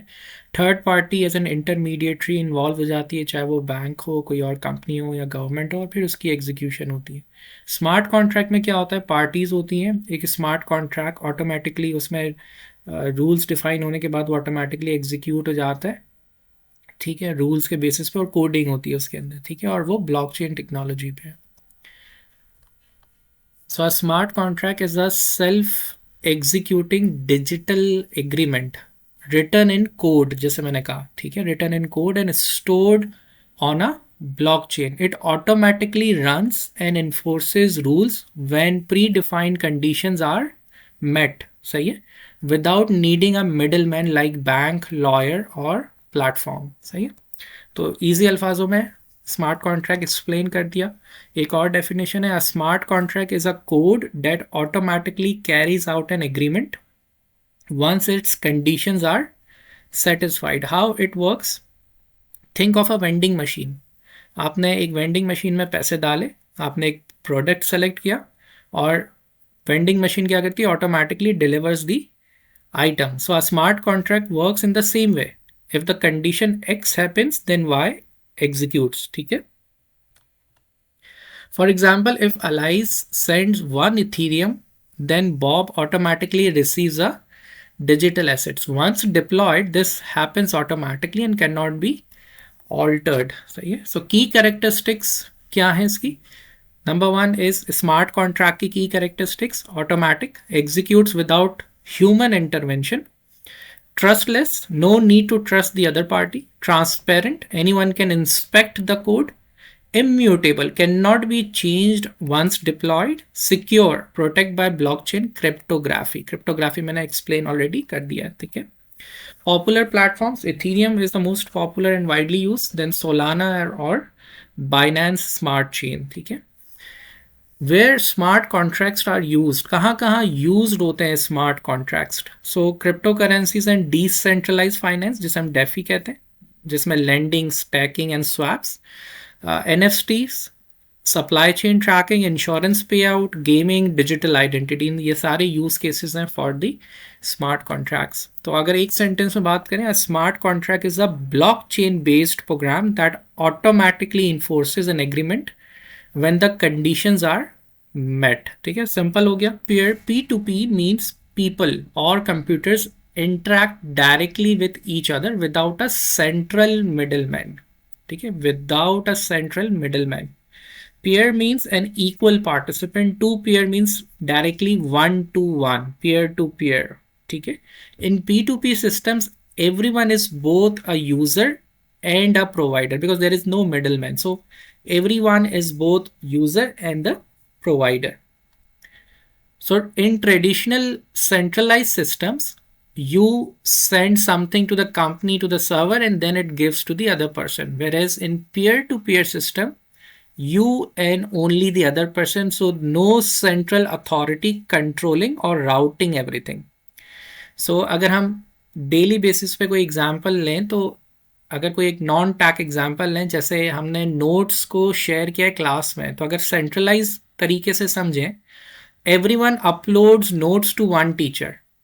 Teacher distributes them, teacher controls the access. लेकिन पीयर टू पीयर में you share notes directly with classmates, anyone can share with anyone, no single gatekeeper. So this is P2P यानी peer to peer. Alright, so Google drive का जो link है वो आपको video के description में नज़र आ जाएगा. ठीक है, आप उस पर क्लिक करते हुए मेरी इस गूगल ड्राइव पर आएंगे, जहाँ पर आपको चैप्टर 12 ब्लॉकचेन एंड फिनटेक का PDF डॉक्यूमेंट नज़र आ रहा होगा. आप इसको डाउनलोड कर सकते हैं, आप इसको याद भी कर सकते हैं, समझ सकते हैं, और साथ में अपना स्टडी टेक्स्ट का जो कॉन्टेक्स्ट है उसको भी आप ज़रूर पढ़ेंगे विद एग्जांपल्स. साथ ही साथ मैंने मॉक पेपर विद आंसर्स भी अपलोड कर दिए हैं, तो जिनको अटेम्प्ट करना है वो अटेम्प्ट कर सकते हैं. इसके अलावा अगर आप सॉल्व सिनेरियो बेस्ड क्वेश्चंस में जाएंगे तो इस फोल्डर के अंदर भी सारे ये मॉक पेपर्स हैं. ठीक है, हर चैप्टर का मॉक पेपर यहाँ मौजूद है, जिसमें 5 से 6 सवालात आपको मिलेंगे सिनेरियो बेस्ड. उसके सॉल्यूशंस भी इसी में मौजूद हैं, तो आप चैप्टर वाइज इसको अटेम्प्ट करें. साथ ही साथ रिसेंटली मैंने एक और mock exam with video publish कर दिया है यूट्यूब प्लेलिस्ट में, फ्रॉम चैप्टर 1 to 6, तो इसको भी आप डाउनलोड करके इसकी प्रैक्टिस कर सकते हैं. तो जितने भी चैप्टर्स के आपको यहाँ हैंड आउट नज़र आ रहे हैं, these all are mock papers, scenario based questions हैं, सॉल्यूशंस हैं. इसके अलावा मेन पे आपको चैप्टर वाइज PDF डॉक्यूमेंट्स नज़र आएंगे. अब तक हम चैप्टर 12 तक कंप्लीट कर चुके हैं अल्हम्दुलिल्लाह, तो आपको यहाँ पर अपलोडेड नज़र आ रहे हैं. जैसे जैसे वीकली बेसिस पे हम मज़ीद चैप्टर्स अपलोड करेंगे तो आपको यहाँ पर वो सारी चीज़ें मिल जाएंगी. ठीक है, so don't waste your time, try to practice as much as you can. Physical नहीं है, डिजिटल लेजर है, एक रिकॉर्ड बुक है. ठीक है, डिस्ट्रीब्यूटेड यानी अब ये किस बेसिस पे डिजिटल लेजर कहलाता है उसको पढ़ रहे हैं. यानी ये डिस्ट्रीब्यूटेड है, शेयर्ड अक्रॉस मैनी कंप्यूटर्स. यानी ये एक ऐसा डिजिटल लेजर है जो डिस्ट्रीब्यूटेड है यानी शेयर्ड हुआ है across many computers. Number 2, immutable यानी once written can not be change और ऑल्टर्ड. यानी इसमें कोई ट्रांजैक्शन हो गई इस डिजिटल लेजर में, वो इम्यूटेबल हो जाएगी, once written can not be change. तो सर ब्लॉकचेन क्या है? एक डिजिटल लेजर है, एक तरीके की रिकॉर्ड बुक है जो डिस्ट्रीब्यूटेड है. यानी इसकी पहली प्रॉपर्टी यह है कि ये डिस्ट्रीब्यूटेड है, shared among the many computers, immutable है, once written can not be change. तीसरा एट्रीब्यूट है transparent, everyone on the network can verify transaction. तो जितने भी लोग उस नेटवर्क में होंगे, उसका पार्ट होंगे, वो वेरीफाई कर सकते हैं उस ट्रांजैक्शन को, यानी किसी से छुपी हुई नहीं होगी, ट्रांसपेरेंट होगी. और चौथा एट्रीब्यूट या प्रॉपर्टी है सिक्योर, प्रोटेक्टेड यूजिंग क्रिप्टोग्राफी. तो जब ये चार चीज़ें, ये चार अल्फाज अगर आपको समझ में आते हैं, ये चारों मिलके क्या बनते हैं? डिजिटल लेजर, जिसे हम कहते हैं सर ये ब्लॉकचेन है. ठीक है, सो मैं क्विकली रिपीट कर देता हूँ. What is blockchain? सर एक तरीके का डिजिटल लेजर है, एक तरीके की रिकॉर्ड बुक है जिसमें चार चीज़ें होनी चाहिए. क्या चीज़ होनी चाहिए? वो डिस्ट्रीब्यूटेड होगा, शेयर्ड अक्रॉस मैनी कंप्यूटर्स, वो इम्यूटेबल है, एक मरतबा लिख दिया गया तो वो चेंज नहीं हो सकता, ट्रांसपेरेंट होगा, उस पर्टिकुलर नेटवर्क के ऊपर तमाम लोग उसको वेरीफाई कर सकते हैं, और सिक्योर होगा, प्रोटेक्टेड यूजिंग क्रिप्टोग्राफी. सही है सर, ये चार चीज़ें मिलती हैं तो एक ब्लॉकचेन की डेफिनेशन क्रिएट होती है. अब इसको एनोलॉजी वाइज समझते हैं. सर CA कैसे रिलेट कर सकता है इस ब्लॉकचेन को? तो आप इस तरह से समझें कि आप क्या कर रहे हैं, एक shared audit trial register create कर रहे हैं जिसको कोई भी चेंज नहीं कर सकता. सो इमेजिन करें आप ऑडिट कर रहे हैं और आपने एक फाइनल ऑडिट ट्रायल रजिस्टर बनाया. So every entry is time stamp, यानी जो जो चीज़ें एंट्री उसमें हुई है उसके साथ उसका टाइम स्टैम्प एडेड है. Every entry is verified bye all audit team members, तमाम टीम मेंबर्स जो है वो वेरीफाई कर सकते हैं जो भी एंट्रीज उस रजिस्टर के अंदर हुई है. Once written nobody can erase और री राइट इट. एक चीज़ रिकॉर्ड हो गई है, अब उसको ना तो रिमूव किया जाएगा, इरेज किया जाएगा, ना उसको री राइट किया जाएगा या एडिट किया जाएगा. हर शख्स के पास उस रजिस्टर की, उस ऑडिट ट्रायल रजिस्टर की कॉपी भी होगी. And any tampering is immediately detected. अगर कोई कुछ एडिट भी करेगा या इरेज करेगा तो इमीडिएटली डिटेक्ट हो जाएगा। This is how blockchain work. तो इस एनालॉजी से आपको ये समझ में आएगा कि ब्लॉकचेन भी इसी तरह से है, यानी blockchain distributed, immutable, transparent and secure. ठीक है। अगर मैं एक और एनालॉजी क्रिएट करूं तो for example, blockchain is just like a joint ledger, verified by everyone, altered by no one. So imagine करते हैं एक सिनेरियो को, a partnership firm keeps one joint ledger, एक जॉइंट लेजर बनाया है, every partner has a copy, when a transaction is recorded all partners can verify, after verification it gets locked, ठीक है। If anyone tries to change it later, all other partners will reject the change. So this is another example or analogy based on blockchain, कि the blockchain is distributed, immutable, transparent and secure sir. तो sir अगर आपको ये चार properties of a blockchain समझ में आ गए, this is the definition as we called it digital ledger. सही है। हाउ ब्लॉकचेन वर्क, अब समझने के बाद व्हाट इज ब्लॉकचेन, अब हम ये समझ रहे हैं कि ये काम कैसे करता है। तो कुछ सिंपल स्टेप्स मैंने यहाँ पर लिखे हैं। अ ट्रांजेक्शन अकर, एक ट्रांजेक्शन हो रही है, क्या हो रही है, ए सेंड ₹100 टू बी, ए ने ₹100 किसको सेंड किए, बी को। सही है। The transaction is verified by many computer, जिसे हम कहते हैं ब्लॉकचेन की टर्मिनोलॉजी में नोड्स। ठीक है, कि एक ट्रांजेक्शन जब वेरीफाई हो रही होती है by many computers, which is called as nodes. ठीक है, ये जो लाइंस बनी हुई हैं ब्लॉक्स के अगेंस्ट, ठीक है, ये जो सारी चीज़ें कनेक्ट हो रही हैं, जो ये है नोड्स। ठीक है। Verified transactions are group into a block, तमाम वेरीफाइड ट्रांजेक्शन एक ब्लॉक में ग्रुप हो जाती हैं। The block is link with the previous block, forming a chain of blocks, जो आपको यहां पर नजर आ रहा है। ठीक है। Once added the block can not be altered और डिलीटेड। ठीक है, जो एक ट्रांजेक्शन इसमें आ गई इस ब्लॉक में, वो ऑल्टर्ड नहीं होगी, वो डिलीट नहीं होगी। So why it is called block chain. अब इसको तोड़ दें अगर हम इस अल्फाज को, तो एक है ब्लॉक और दूसरा है चेन, जो आपको इस पिक्चर में भी नजर आ रहा होगा। So block contains the data in a form of transactions.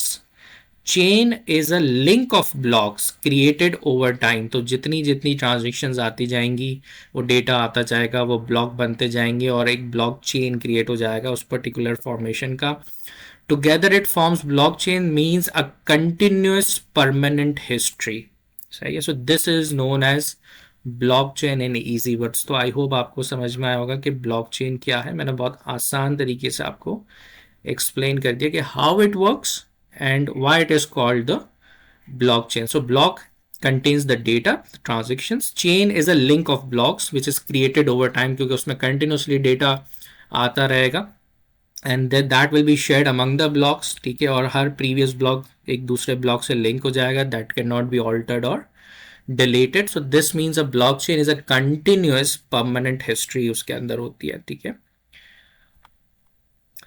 अब एग्जाम्पल समझते हैं कि industry examples of blockchain. So finance and banking side पर अगर हम समझे तो क्रिप्टो करेंसीज आपने सुना होगा, लाइक बिटकॉइन और इथीरियम और सोलाना और बीएनबी। ठीक है।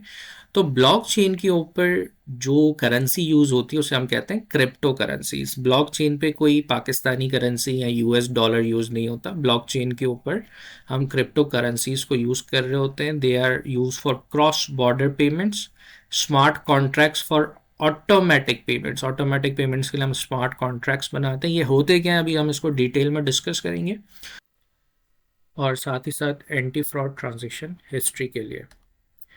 सेकंड डोमेन है सप्लाई चेन का। इसमें ब्लॉकचेन टेक्नोलॉजी कैसे यूजफुल है। So it can track goods from manufacture to delivery. ठीक है, गुड्स की ट्रैकिंग हो सकती है। Verify authenticity. ठीक है, every step, production, shipping, warehouse, retail तक एक रिकॉर्डेड होगा ब्लॉकचेन पे, फ्रॉड और ट्रांसपेरेंसी को इम्प्रूव करने के हवाले से। सो एग्जाम्पल क्या है, you can scan a QR code on a product and instantly see where it was made, shipped, stored and by home. तो सारी इंफॉर्मेशन वन QR कोड पे through blockchain of supply chain का जो procedure है उसमें integrate हो सकता है। नेक्स्ट हमारे पास है हेल्थ केयर।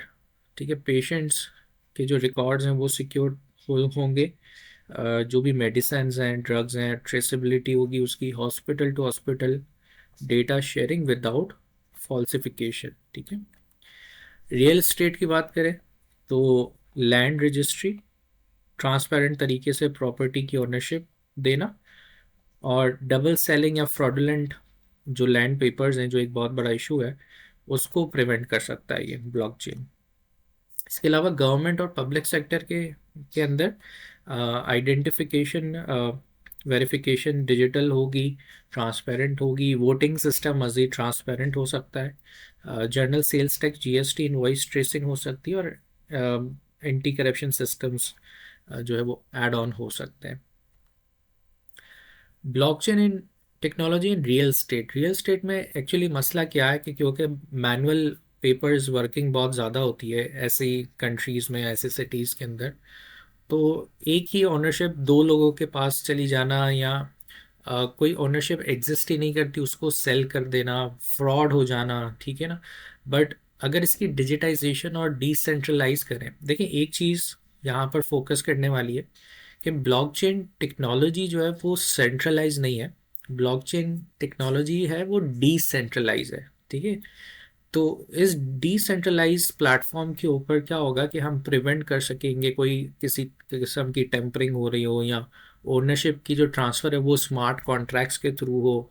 ठीक है, गवर्नमेंट को जो पता चले, रियल टाइम वेरिफिकेशन गवर्नमेंट के डेटा बेसिस से हो रही हो। तो यहाँ पर आपको एक इमेज नज़र आ रही है जिस पे जब हम रियल स्टेट को ब्लॉकचेन पे लेकर जाएंगे तो जो भी मैनुअल तरीके से जो भी फ्रॉड्स होते हैं या रिकॉर्ड्स में मैनिपुलेशन होती है वो स्टॉप हो जाएगी। इसी से रिलेटेड एक यूज़ केस था, मैंने सोचा मैं इसमें ऐड कर दूं। तो मार्च 23 2025 को, यानी इसी साल 2025 में 23 मार्च को जो है वो सिंध के चीफ मिनिस्टर सैयद मुराद अली शाह ने अप्रूव किया blockchain based digital land record system. ठीक है, to simplify property transfer and establish tamper proof record keeping across the province. ठीक है, अब ये डेफिनेटली गवर्नमेंट का इनिशिएटिव है कि जी रियल स्टेट को हम जो है वो blockchain based land record system के ऊपर ट्रांसफॉर्म करें। बट आपको पता है कि पाकिस्तानी कॉन्टेक्स्ट में काफ़ी सारी चीज़ें थोड़ा सा डिले का शिकार होती हैं due to politics and bureaucracy. But government also realizes कि जी ये जो इमर्जिंग टेक्नोलॉजी है ब्लॉकचेन की, इस पे रियल स्टेट को जब अगर हम ले आएंगे तो बहुत सारे हमारे जो मैनुअल चैलेंजिंग इश्यूज हैं वो मिनिमाइज हो जाएंगे। ठीक है, तो एक इनिशिएटिव तो ले लिया गया है जो मैंने यहाँ पर आपको मेंशन कर दिया as a case study from the government of Sindh. ठीक है, बट इस पे कब तक हम फुली कंप्लीशन की तरफ पहुँचते हैं ये तो अभी डिसाइडेड नहीं है। ज़ाहिर इनिशिएटिव है और बहुत सारे प्रॉन्स एंड कॉन्स होंगे, but this is how the blockchain can be use in real estate. इसके अलावा ब्लॉकचेन जो है टेक्नोलॉजी वो सप्लाई चेन में भी डेफिनेटली बहुत इंपॉर्टेंट है इंटीग्रेट होने में। और मैंने एक PwC फर्म जो ऑडिट फर्म है उसका एक लिंक और उसका एक आर्टिकल मैंने यहाँ पर मेंशन किया है, लिंक मौजूद है, आप क्लिक करके इस लिंक पे जाकर पढ़ भी सकते हैं। Blockchain allows the exchange of information to be greatly simplified and allow processes to be design more quickly and securely. ठीक है, आप देखिए वही सारे कीवर्ड्स यूज़ हो रहे हैं जो हमने ब्लॉकचेन की डेफिनेशन में जो चार अल्फाज और उनकी मीनिंग पढ़े थे कि एक ब्लॉकचेन बनता कैसे है ना। तो वही चीज़ है कि जब हम डिफरेंट डिफरेंट डोमेन्स को ब्लॉकचेन पे लाते हैं तो वो ट्रांसपेरेंट सिक्योर हो जाते हैं। The technology therefore offers enormous potential, particularly for the optimization of supply chain. Application based on blockchain offer a radical new communication pathway within the complex supply chain, therefore improving trust, security and speed. तो ये आपको keywords पता चल रहे हैं. There are numerous examples from a range of industries demonstrating blockchain's potential for logistics. The best known example is track and trace. This term refers to the traceability products within a supply chain. तो यहाँ पर एक supply chain system की बात हो रही है regarding the blockchain. तो सबसे पहली चीज़ जो हमने डिस्कस की कि ब्लॉकचेन का प्लेटफॉर्म डिसेंट्रलाइज्ड होता है। ठीक है, blockchain operates without a central authority, कोई सेंट्रल अथॉरिटी नहीं है इसके अंदर। ठीक है, जैसे इंटरमीडिएटरीज होते हैं ना, तो एक चीज़ का ख्याल रखें, ब्लॉकचेन जो एलिमिनेट करता है ना, जो जिस फैक्टर को, वो है इंटरमीडिएटरी का। लेट्स से कि बायर और सेलर के दरमियान में कोई थर्ड पर्सन है जिसको वो रिस्पॉन्सिबल बनाते हैं, तो ब्लॉकचेन में ऐसा नहीं है। और इसी तरह से लेट्स से कि मुझे एक सर्टेन अमाउंट रिसीव करनी है आपसे, तो आपने क्या किया, आप बैंक गए, आपने बैंक को कस्टोडियन या intermediary as a facilitator use किया, और फिर मैंने बैंक से जो है वो पैसे रिसीव किए, तो बैंक यहाँ से एलिमिनेट हो जाता है। तो क्योंकि ब्लॉकचेन डिसेंट्रलाइजेशन का कॉन्सेप्ट है, तो इसमें कोई सेंट्रल अथॉरिटी नहीं है, इसमें कोई थर्ड पार्टी नहीं है। इंस्टेड ऑल द पार्टिसिपेंट्स, यानी जिसको हम नोड्स कहते हैं, in the network maintain the ledger. याद है हमने बात की थी डिजिटल लेजर की, जिसका एक्सेस सबके पास होगा। So making it resistance to central points of failure और कंट्रोल। ठीक है, कोई स्पेसिफिक बंदा कंट्रोल ना कर सके, ना कोई चेंजेस कर सके। तो हमारे इस नेटवर्क के ऊपर क्या होता है, एक लेजर, डिजिटल लेजर क्रिएट हो जाता है। तो ये जो नेटवर्क है ब्लॉकचेन टेक्नोलॉजी का, ये डिसेंट्रलाइज्ड है।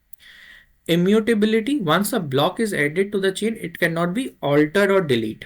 ठीक है ना, this ensures that the transaction history remains permanent and trustworthy. तो ये एक फ़ायदा है ब्लॉकचेन का, रादर देन कि हम ट्रेडिशनल इंटरमीडिएटरीज को इन्वॉल्व करें और मैनिपुलेट हो जाए, फ्रॉड हो जाए, तो यहाँ से हम बच सकते हैं। फिर दूसरा फैक्टर इस डिसेंट्रलाइजेशन का सिक्योरिटी है। सिक्योरिटी के लिए हम क्रिप्टोग्राफिक एल्गोरिथम्स यूज करते हैं to secure each transaction, preventing unauthorised changes and ensure data integrity के हिसाब से। फिर ट्रांसपेरेंसी है। Every participant in the network has access to the same version of the blockchain, making the system fully transparent and auditable. ठीक है, अब smart contract क्या होता है? Smart contract is a self executing self, ठीक है, खुद से एग्जीक्यूट होगा। एक स्मार्ट कॉन्ट्रैक्ट के अंदर कुछ रूल्स डिफाइन होते हैं, वो सेल्फ एग्जीक्यूटिंग एक डिजिटल एग्रीमेंट है with in the terms of contract return directly into code. क्योंकि कोडिंग हो रही है ना, उसको कुछ प्रोसेस को फॉलो करना है, तो सेट ऑफ इंस्ट्रक्शंस दिए हैं उस कॉन्ट्रैक्ट में। सेल्फ एग्जीक्यूटिंग डिजिटल एग्रीमेंट है किस पे? ब्लॉकचेन के ऊपर, जो डिसेंट्रलाइज है। ये जो स्मार्ट कॉन्ट्रैक्ट्स होते हैं, दे ऑटोमेटिकली execute होते हैं, manage and enforce the terms of a contract when predefined conditions are met, eliminating the need for intermediaries like lawyers or banks। तो जैसे मैंने अभी आपको एग्जांपल दी कि बैंक्स और लॉयर्स वगैरह, ये जो इंटरमीडिएटरीज है, ये एलिमिनेट हो जाते हैं इस सिस्टम से। Think of like it a vending machine, you put it in the money, the condition, and the machine automatically dispenses the product, the action. ठीक है, तो एक सिंपल सी एग्जांपल दी हुई है यहाँ पर कि इंटरमीडिएटरी यहाँ से एलिमिनेट हो जाते हैं। और स्मार्ट कॉन्ट्रैक्ट ऑटोमेटिकली एक सेल्फ एग्जीक्यूटिंग डिजिटल एग्रीमेंट है, जिसके अंदर कोड्स लिखे हैं जो अपने आप को एग्जीक्यूट, मैनेज और इन्फोर्स करता है according to the predefined rules. ठीक है, हाउ स्मार्ट कॉन्ट्रैक्ट्स वर्क? तो सबसे पहले है कोड इज द लॉ। ठीक है, यानी कोड जो है वो मेन पार्ट है इसका। The rules and penalties of the agreement are translated into computer code and are stored on a decentralized blockchain network. ठीक है सर, ये हमें क्लियर है। Triggered by condition, the contract runs automatically once the predefined conditions are met. Self executing, the code executes the agreed upon actions without any human intervention. Tamper proof, because they run on a blockchain. Smart contracts are secure, transparent, immutable. Immutable का मतलब क्या? It cannot be either edited or deleted once deployed, meaning they cannot be altered or tampered with. सही। की features and benefits क्या है smart contracts का? Number one is automation, क्योंकि हमने ये अंडरस्टैंड किया कि इसमें ह्यूमन इंटरवेंशन की कोई ज़रूरत नहीं है। प्री डिफाइंड कंडीशंस हैं, जब वो मीट हो जाती हैं तो वो रन हो जाता है through the coding. So they automate the transactions and processes which increases efficiency, और वो रिड्यूस करता है डिलेज को। ठीक है, no intermediaries, they remove the need of a central authority और a third party to process the agreement which can lower the cost. ये आपको यहाँ पर बेनिफिट पता चल रहा है स्मार्ट कॉन्ट्रैक्ट्स का। ठीक है, तो as a finance person you should know कि जी हम सेंट्रल अथॉरिटी या थर्ड पार्टी को एलिमिनेट करते हैं। There are no intermediaries in the smart contracts, so they can have which definitely advantage us because of a lower cost.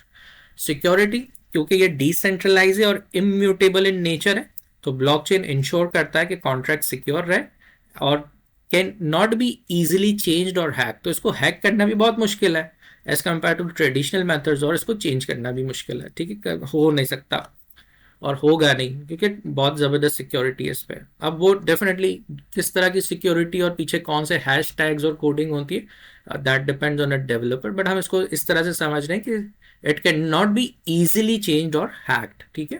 Transparency किस हवाले से, all parties can view the contract code in the execution of the agreement providing a transparent process.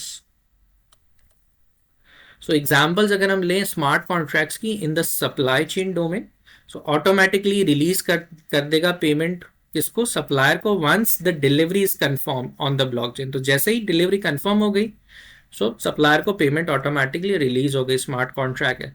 Finance में automate insurance payouts based on verified events और manage lending agreements. Digital assets, manage the ownership and transfer of digital assets like those in decentralized applications। तो smart contracts in use cases में effective और efficient है। तो supply chain में अगर हम देखें तो डेफिनेटली एक पूरी स्ट्रीम लाइन है, क्योंकि हमने ये पढ़ा कि ब्लॉकचेन की जो प्रॉपर्टीज़ हैं वो ये हैं कि वो सिक्योर है, ट्रांसपेरेंट है, इम्यूटेबल है, जिससे एफिशिएंसी इंक्रीज होती है, ट्रेसेबिलिटी रहती है, among the partner trust create रहता है, ठीक है।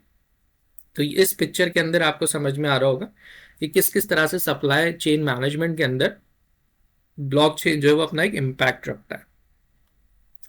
इसी तरह से starting from the raw materials to the suppliers to the manufacturers, then distributors, logistic service, dealers, and then customers, everything is on a blockchain which is immutable, secure, transparent, ठीक है।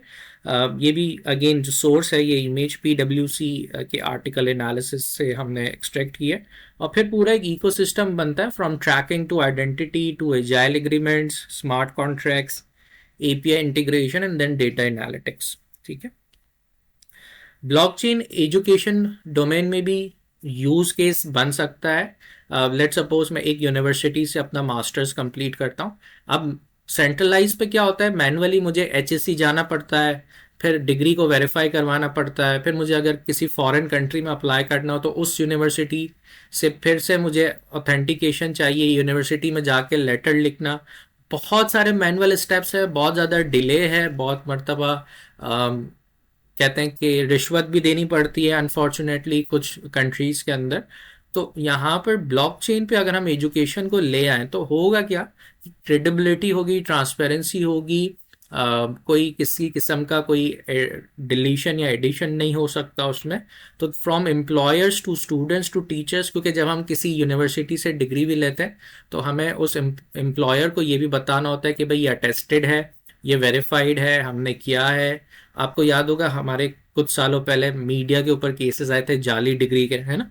तो ये जो मैनुअल तरीके हैं इनमें फ्रॉड हो सकता है, इसमें एडिटिंग हो सकती है, इसमें मैन्युपुलेशन हो सकती है, लेकिन एजुकेशन क्योंकि एक सेंसिटिव पार्ट है लोगों के करियर का, तो ब्लॉकचेन पे आने से ये बहुत ज़्यादा ट्रांसपेरेंट हो जाता है।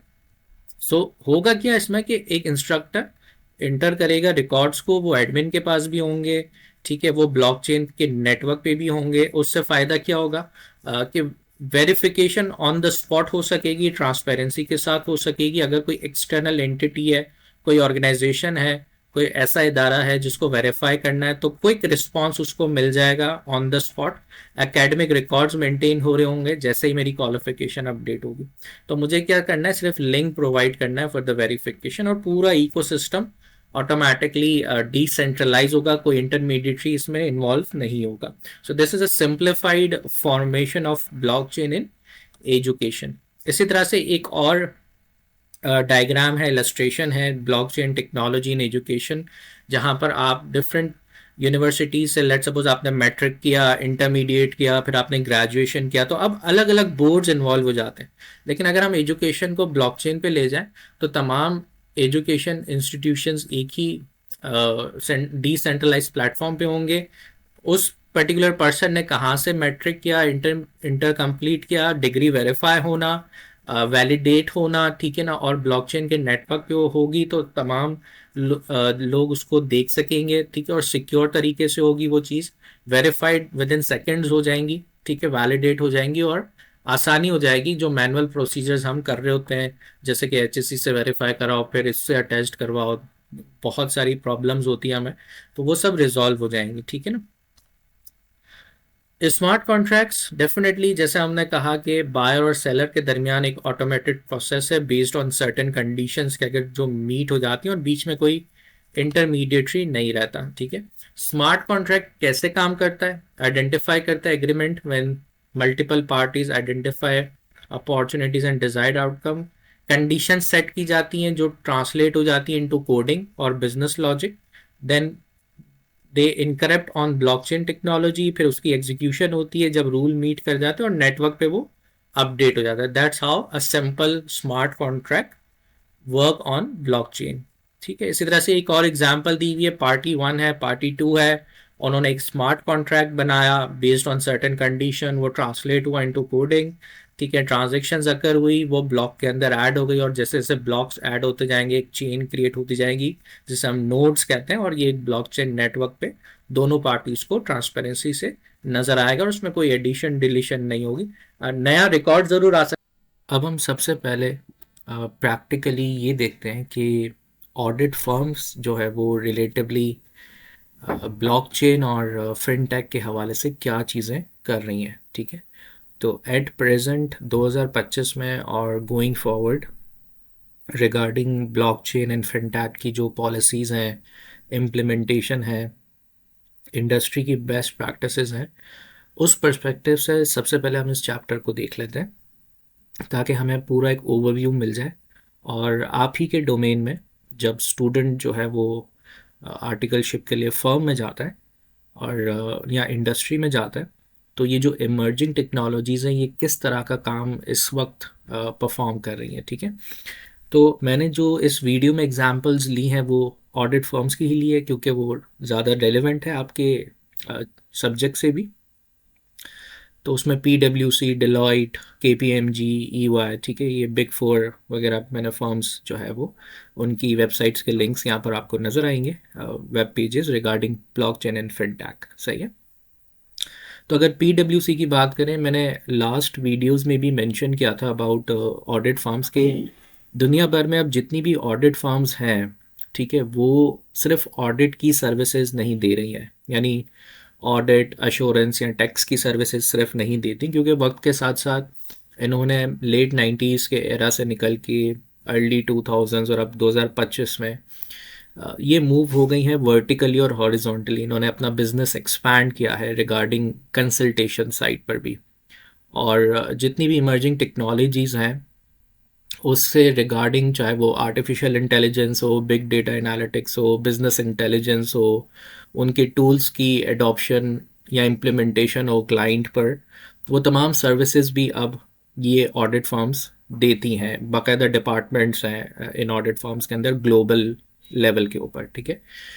तो आपको बिजनेस इंटेलिजेंस डिपार्टमेंट भी नज़र आएगा, आर्टिफिशियल डिपार्टमेंट भी नज़र आएगा, ब्लॉकचेन, ठीक है, ये सारी उनके high profile subject matter expert और कंसल्टेंट भी आपको अब ऑडिट फर्म में नज़र आएंगे। तो सिर्फ चार्टर्ड अकाउंटेंट्स और ऑडिटर्स नहीं होते ऑडिट फर्म में, अब जो स्केल है वो लेवल अप है और सब्जेक्ट मैटर एक्सपर्ट्स भी हैं, ताकि ऑडिट फर्म एक बिगर पर्सपेक्टिव से क्लाइंट्स को डिफरेंट तरह की सर्विसेज और कंसल्टेंसी ऑफर करती हैं और सोल्यूशंस ऑफर करती हैं। तो मैंने इसी चैप्टर के हवाले से ब्लॉकचेन और फिनटेक की ऑडिट फर्म्स जो इस वक्त काम कर रही हैं प्रैक्टिकली रियल वर्ल्ड में, उनके वेब पेजेस यहाँ पर ओपन किए ताकि आपको समझ में आ सके कि ये कितना रिलेवेंट है, क्योंकि कल को आप भी इन ऑडिट फर्म्स का पार्ट ज़रूर बनेंगे और इंडस्ट्री में डेफिनेटली जाएंगे, तो आपको ये चीज़ें समझ में आनी चाहिए। सबसे पहला जो वेबसाइट पेज है वो है PwC का, जो रिलेट करता है बिटकॉइन, क्रिप्टो करेंसी, ब्लॉकचेन, और उसके हवाले से इन्होंने इस पेज पे एक अवेयरनेस दी है कि व्हाट इज़ ब्लॉकचेन टेक्नोलॉजी, ठीक है, उसकी डेफिनेशन है, व्हाट इज़ क्रिप्टो करेंसी उसको डिफ़ाइन किया है, फिर बेनिफिट्स बताए हुए हैं, ब्लॉकचेन बेनिफिट्स एंड अननोन। तो मैं आपको गो थ्रू करवा रहा हूँ, ठीक है, कि क्या क्या चीज़ें ऑडिट फर्म अब अवेयर कर रही हैं क्लाइंट्स को भी। हाउ ब्लॉकचेन वर्क्स, इसका पूरा एक प्रोसेस आपको स्क्रीन पर नज़र आ रहा होगा।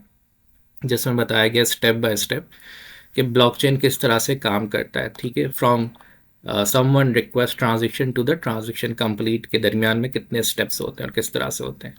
ब्लॉकचेन की पोटेंशियल एप्लीकेशंस किन किन सेक्टर्स में या इंडस्ट्रीज में है, जैसे यहाँ supply chain, travel, financial inclusion, sustainability, ठीक है। इस तरह से blockchain has also potential application beyond digital assets such as bitcoin and crypto currency, ठीक है। और एक और आर्टिकल आपको यहाँ नज़र आ रहा होगा, PwC 2023 डिजिटल एसेट्स प्रिडिक्शन, ठीक है। तो यहाँ पर काफ़ी काम हो रहा है। एक और इमर्जिंग टेक्नोलॉजी है Web3 के नाम से, जो अभी कम्प्लीटली इवॉल्व तो नहीं हुई है, बट ये भी ब्लॉकचेन के साथ साथ और फिनटेक के साथ साथ इवॉल्व हो रही है Web3 के नाम से। इस वक्त जो हम वेबसाइट्स यूज़ कर रहे हैं, इस वक्त जो हम इंटरनेट से डेटा एक्सेस कर रहे हैं, वो Web2 कहलाता है। बट अभी कुछ ही सालों में Web3 के ऊपर शिफ्ट होना स्टार्ट हो जाएंगी इमर्जिंग टेक्नोलॉजीज़, ठीक है, जिसमें ब्लॉकचेन की अडॉप्टेबिलिटी डिसेंट्रलाइज प्लेटफॉर्म के जरिए बड़ी आसान होने वाली है। नेक्स्ट अगर मैं अगेन PwC का एक और पेज आपको दिखाऊं जहां पर उन्होंने एक आर्टिकल लिखा है, unlocking digital trust and transparency with blockchain, ठीक है।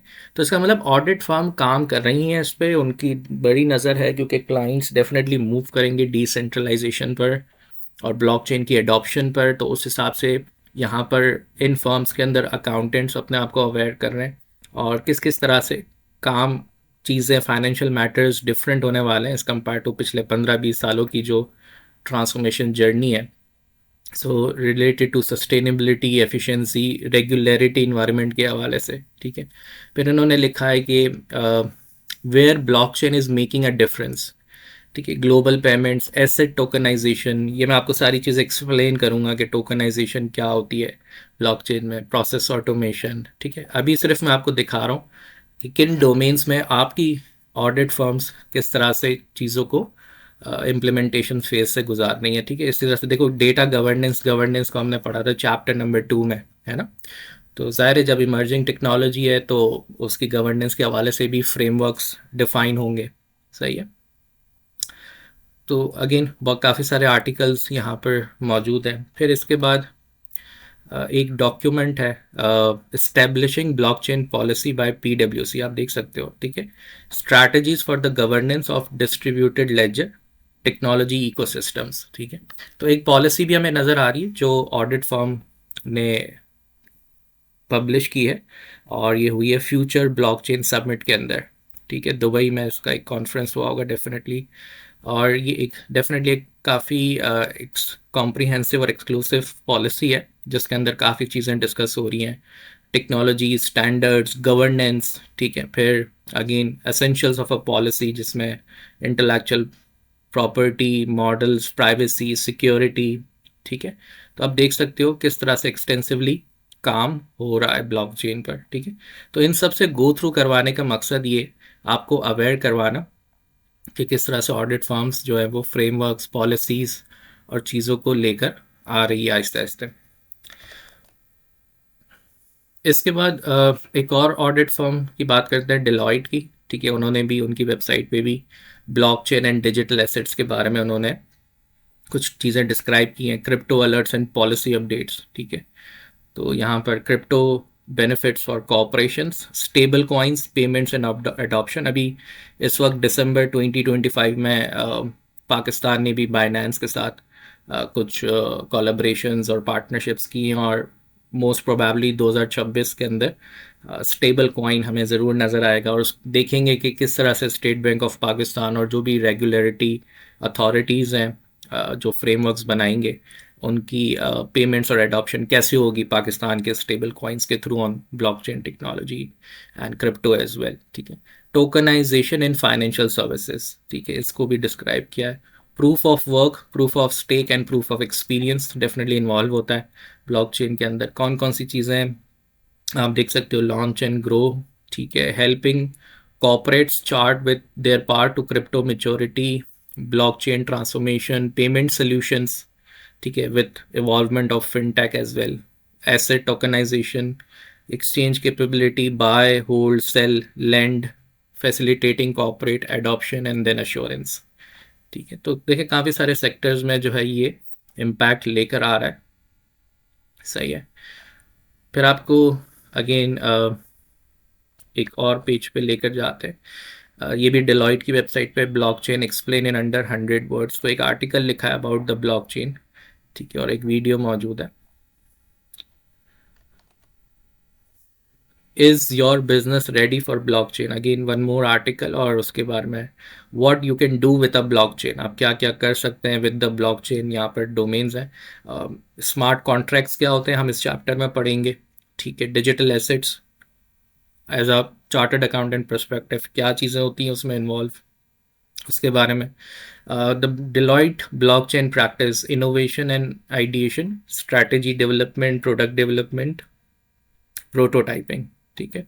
तो इसका मतलब ये कि ये काफ़ी एक्सटेंसिव देखें काम हो रहा है, सब्जेक्ट मैटर एक्सपर्ट्स मौजूद होते हैं इन फर्म्स के अंदर, जो इस चेंज को लेकर आ रहे हैं स्लोली एंड ग्रेजुअली, ठीक है। फिर केपीएमजी की वेबसाइट का पेज इस वक्त आपकी स्क्रीन पर ओपन है। उन्होंने भी काम किया है digital assets and blockchain technology, ठीक है। डिफरेंट डोमेन्स यहाँ पर आपको नजर आएंगे, और काफ़ी सारे आर्टिकल्स आप देख सकते हैं। Accounting and reporting for crypto intangible assets, आप देख रहे हैं किस तरह से ट्रांसफॉर्मेशन हो रही है, कि अब अकाउंटिंग एंड रिपोर्टिंग हो रही है किसकी, क्रिप्टो इंटेंजिबल एसेट्स की। Digital assets crypto currency regulation के हवाले से बात कर रहे हैं ये, फ्रॉम क्रिप्टो टू कंप्लाइंस, ठीक है। Accounting for crypto staking activities, ठीक है। Bitcoins role in the ESG imperative, सही है। तो ये काफ़ी इन डिटेल्ड चीज़ें हैं। कुछ सब्जेक्ट्स, यानी कुछ मैं कहूँ कि कुछ सब्जेक्ट्स आप पढ़ेंगे सीए फाइनल में, जैसे सस्टेनेबिलिटी के हिसाब से, या data assurance and audit C FAP के अंदर, वहाँ पर भी ये टेक्नोलॉजीज़ का जिक्र ज़रूर होगा। केपीएमजी की अगेन एक और रिपोर्ट आपको नज़र आ रही होगी, केपीएमजी ब्लॉकचेन रिपोर्ट 2024, ठीक है। इन्होंने भी एक्सटेंसिवली चीज़ों को डिफाइन किया, जैसे रेगुलरिटी के बेसिस पे, टैक्स के हवाले से, ठीक है, इनोवेशन इन ऑडिट के हवाले से। तो एक बहुत ही कॉम्प्रिहेंसिव डॉक्यूमेंटेशन है। Definitely we will not read this, but आपको एक गो थ्रू करवा रहा हूँ मैं स्लोली एंड ग्रेजुअली, कि how much work has been done so far with the crypto blockchain technology overall and the fintech as well, ठीक है। Fintech के हवाले से भी मैं अभी आपको चीज़ें बताऊंगा। फिर एक और फर्म है ई वाई फर्म, ठीक है, ऑडिट फर्म है, बट मैंने कहा जैसे हर फर्म जो है वो अब एक्सपैंड हो चुकी है, तो उन्होंने भी ब्लॉकचेन के हवाले से काम किया है। E Y blockchain offers privacy enabled SaaS, SaaS याद है हमने लास्ट चैप्टर में ही पढ़ा था। This is chapter number 12। इससे पहले चैप्टर 11 के अंदर हमने क्लाउड कंप्यूटिंग के अंदर सॉफ्टवेयर एज अ सर्विस का कॉन्सेप्ट लिया था। तो आप देख रहे हैं कि हमारे पास क्लाउड कंप्यूटिंग के थ्रू भी ब्लॉकचेन प्लेटफॉर्म्स अवेलेबल होंगे और सैस के मॉडल पे होंगे, ठीक है। एंड इवन ये भी आपको मैं बताऊं कि आर्टिफिशियल इंटेलिजेंस भी अडॉप्ट किया जाएगा ब्लॉकचेन पे, ठीक है। सो चीज़ें इंटीग्रेट हो रही होंगी। देखिए यहाँ लिखा हुआ है A I is equals to data plus computations plus algorithms, है ना। So this is how things are being changing, और आपके ही डोमेन की चीज़ें दिखाने का मकसद ये है कि आपको चीज़ें समझ में आए और आप रिलेट कर सकें, ठीक है। इसी तरह से ये देखें, ये टीम्स हैं। ये सारे चार्टर्ड अकाउंटेंट्स नहीं होते, ये सब्जेक्ट मैटर एक्सपर्ट्स होते हैं अपनी अपनी फील्ड के, बट ये ऑडिट फर्म्स और सीए फाइनेंस के साथ मिलके डेफिनेटली ट्रांसफॉर्मेशन ला रहे होते हैं इमर्जिंग टेक्नोलॉजीज से रिलेटेड, ठीक है। तो जैसे इनके एजेंडा में है manage services, AI insights, sustainability, assurance services, ठीक है ना। फिर अगेन एक और पेज में आपको दिखाता हूँ ईवाई पे, how blockchain will transform tax, accounting and more, ठीक है। तो इसका मतलब ट्रांसफॉर्मेशन आ रही है। और फिर इन्होंने एक आर्टिकल लिखा है कि 90s में क्या होता था, फिर इसके बाद अडॉप्शन हुई, technology I, increasing transparency, accuracy and speed के हवाले से अब हम 2025 में मौजूद हैं, तो ये क्या रोल प्ले करेगा, ठीक है। तो इस हवाले से भी एक आर्टिकल है।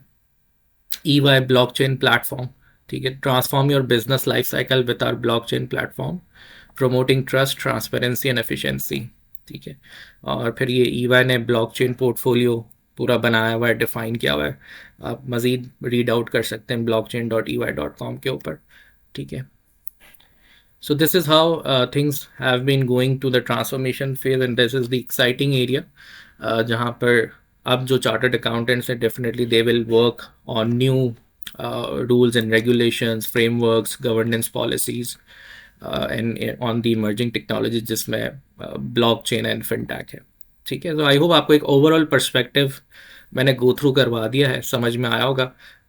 ठीक है, अब हम थोड़ा सा चैप्टर के कॉन्टेक्स्ट को जो है वो पढ़ने और समझने की कोशिश करते हैं। अब हम बात करते हैं फिनटेक की, कि व्हाट इज़ फिनटेक। अगेन मैं आपको सारे फंडामेंटल कॉन्सेप्ट्स को बहुत आसान तरीके से समझाऊंगा कि फिनटेक होता क्या है।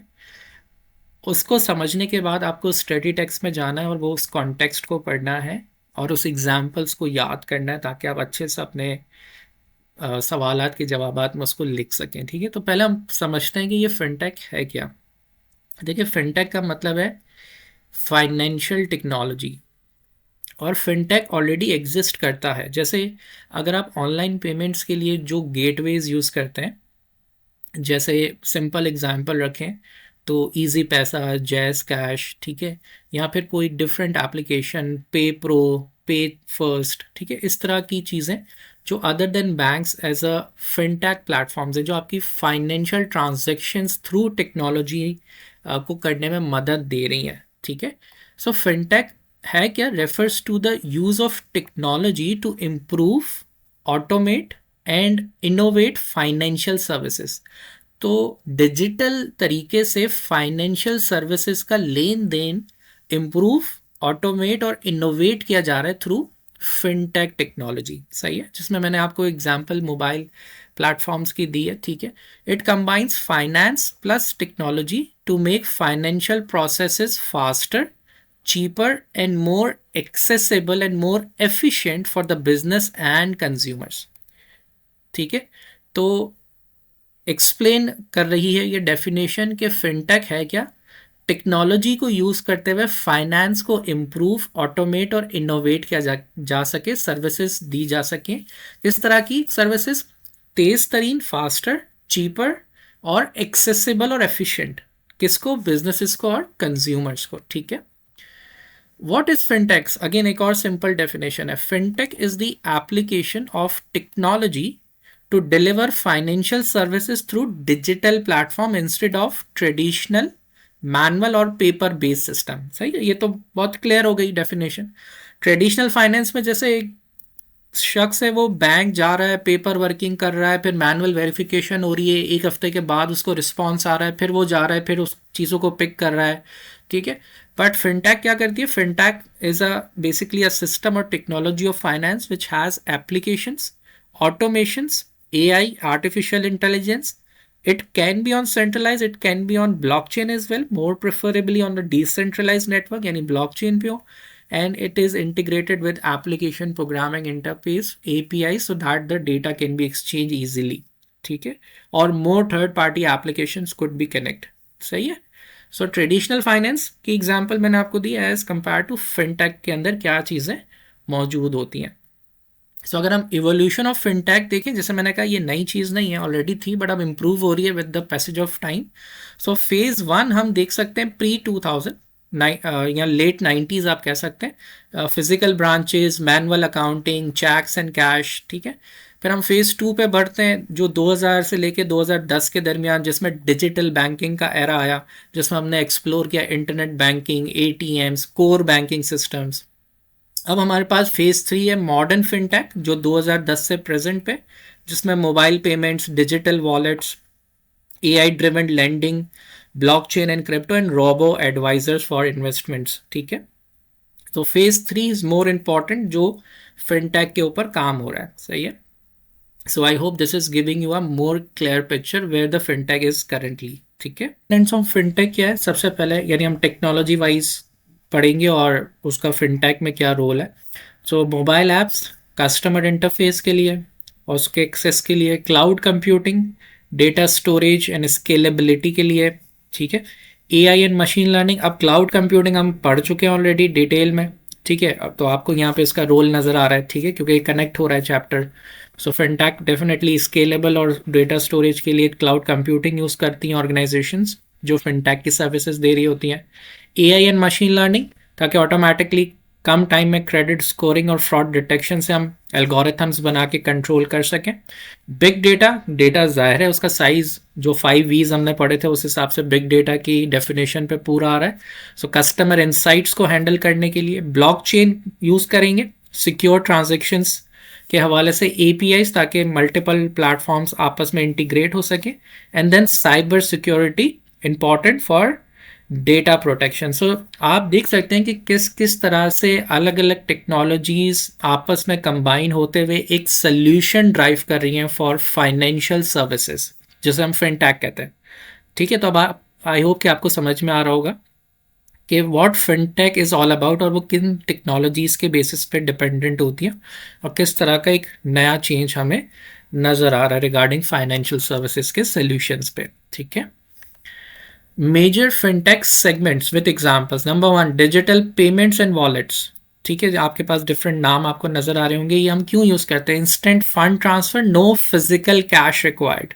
ठीक है, example use case, paying electricity bill via mobile app instead of visiting office और बैंक, है ना।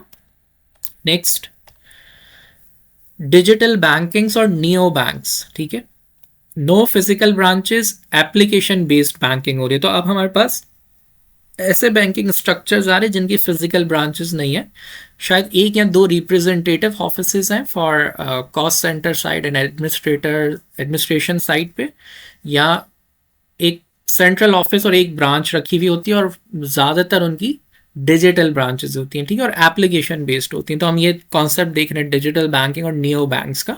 इसके अलावा फिनटेक पे लेंडिंग एंड क्रेडिट के हवाले से, ठीक है, जो हमारे पास नए प्लेटफॉर्म्स हैं जो AI बेस्ड क्रेडिट असिस्टमेंट कर लेते हैं। For example, small businesses gets loan in 24 hours using digital KYC, know your customer. ठीक है, इन्वेस्टमेंट एंड वेल्थ टेक के हवाले से भी हम देखें, म्यूचुअल फंड्स, इन्वेस्टिंग और ऑनलाइन स्टॉक ट्रेडिंग के अंदर भी फिनटेक सॉल्यूशंस मौजूद है। इसके अलावा इंश्योरेंस टेक मौजूद है। ठीक है, डिजिटल इंश्योरेंस परचेज या क्लेम अगर सेटलमेंट करना है तो वो फास्ट हो जाता है। रेग टेक का कॉन्सेप्ट भी आपकी स्टडी टेक्स्ट में, make sure you do read that. ये कहलाता है रेगुलरिटी टेक्नोलॉजी। सही है, कंप्लाइंसेस सच एज जैसे नो योर कस्टमर या एंटी मनी लॉन्ड्रिंग जैसे कंप्लाइंस करने, तो उन हिसाब से हम रेग टेक यानी रेगुलरिटी टेक्नोलॉजी यूज़ करते हैं। क्या करती है? Automates regularity compliance. ठीक है, और इसके अलावा सेवेंथ फिनटेक सेगमेंट है ब्लॉकचेन एंड क्रिप्टो फिनटेक। ठीक है, जिसमें हम डिसेंट्रलाइज फाइनेंस को पढ़ेंगे। सही है। So why fintech is important? Speed के हवाले से बात करें तो ट्रेडिशनल फाइनेंस में वो स्लो है, क्योंकि मैनुअल चीज़ें बहुत हैं, फिजिकल चीज़ें बहुत हैं। ये रियल टाइम है, ऑटोमेटेड है। ठीक है, कॉस्ट हाई होती है ट्रेडिशनल फाइनेंस में, यहाँ पर लो होती है। एक्सेसिबिलिटी ग्लोबल बेस्ड होगी। ट्रांसपेरेंसी लिमिटेड है ट्रेडिशनल फाइनेंस में, यहाँ पर हाई है। Automation again very low in the traditional finance but high in fintech. तो आपने ये भी देख लिया कि फिनटेक डिफरेंट एस्पेक्ट से क्यों प्रेफरेंस है अब क्लाइंट्स की rather than traditional finance. More examples, number one, UPI payment. जैसे आपने देखी होगी कुछ एग्जाम्पल्स, यूज केसेस, आप QR कोड स्कैन करते हैं एप्लीकेशन के थ्रू मोबाइल पे, इंस्टेंट ट्रांसफ़र हो जाता है, कोई बैंक की ब्रांच इन्वॉल्व नहीं होती। इसी तरह से अगर आपको कोई डिजिटल लोन अप्रूवल करवाना है तो आपने अपलोड किए डॉक्यूमेंट्स, AI चेक करता है उसको और लोन डिसबर्स हो जाती है इंस्टेंटली। तीसरा, robo advisor. This is again a very good concept in the fintech जो इन्वेस्टमेंट कंपनीज इम्प्लीमेंट कर रही हैं, robo advisors. Automated investment advice, आप एक छोटा सा फॉर्म फिल करते हैं, ठीक है, और डिजिटल फॉर्म होता है, और उसके बेसिस पे एल्गोरिथम आपको कुछ रिकमेंडेशंस देता है based on your risk profile as well. ठीक है, और based on history if available as well. तो रोबो एडवाइजर्स भी हम देख रहे हैं इन्वेस्टमेंट साइट पर, इन्वेस्टमेंट सेक्टर के अंदर। This is again an example of fintech. सही है, हम बात कर लेते हैं थोड़ी सी ओवरव्यू पर्सपेक्टिव से अबाउट फिनटेक। तो अगेन कुछ लिंक्स के थ्रू मैं आपको लेकर जाऊंगा डिफरेंट ऑडिट फर्म्स की वेबसाइट पर, और वहाँ पर मैं आपको दिखाऊंगा कि फिनटेक की एडॉप्शन ऑडिट फर्म्स किस तरह से इम्पैक्ट रखती हैं। तो अगेन ऑडिट फर्म PwC की वेबसाइट की एग्जांपल है, जिस फाइनेंशियल सर्विसेज के अंदर फिनटेक है। ठीक है, और लिखा हुआ है leverage the intersection of financial services and emerging technology disruption to accelerate growth. Financial institution must respond faster to innovation. ठीक है, और आप देख सकते हैं कि किस तरह से रिसर्च एंड डेवलपमेंट होते होते ये ट्रांसफॉर्मेशन फेज से गुजर रहा है। क्लाउड ट्रांसफॉर्मेशन की takeaways for financial services firms. ठीक है, और ये सारे सब्जेक्ट मैटर एक्सपर्ट्स होते हैं, जैसे ये है Scott Likens, chief AI engineering officer PwC US, ठीक है ना। तो ग्लोबल लेवल पे इस तरह की अडॉप्शंस और चेंजेस डेफिनेटली आ रही हैं। इसके अलावा अगेन यहाँ पर फिनटेक 2025, ठीक है। So the HKMS fintech 2025 initiative has broad implications for banks fintech strategies. Many of these strategies involve partnerships with startups and technology players. Other look at how RegTech and AI can transform operations, ठीक है।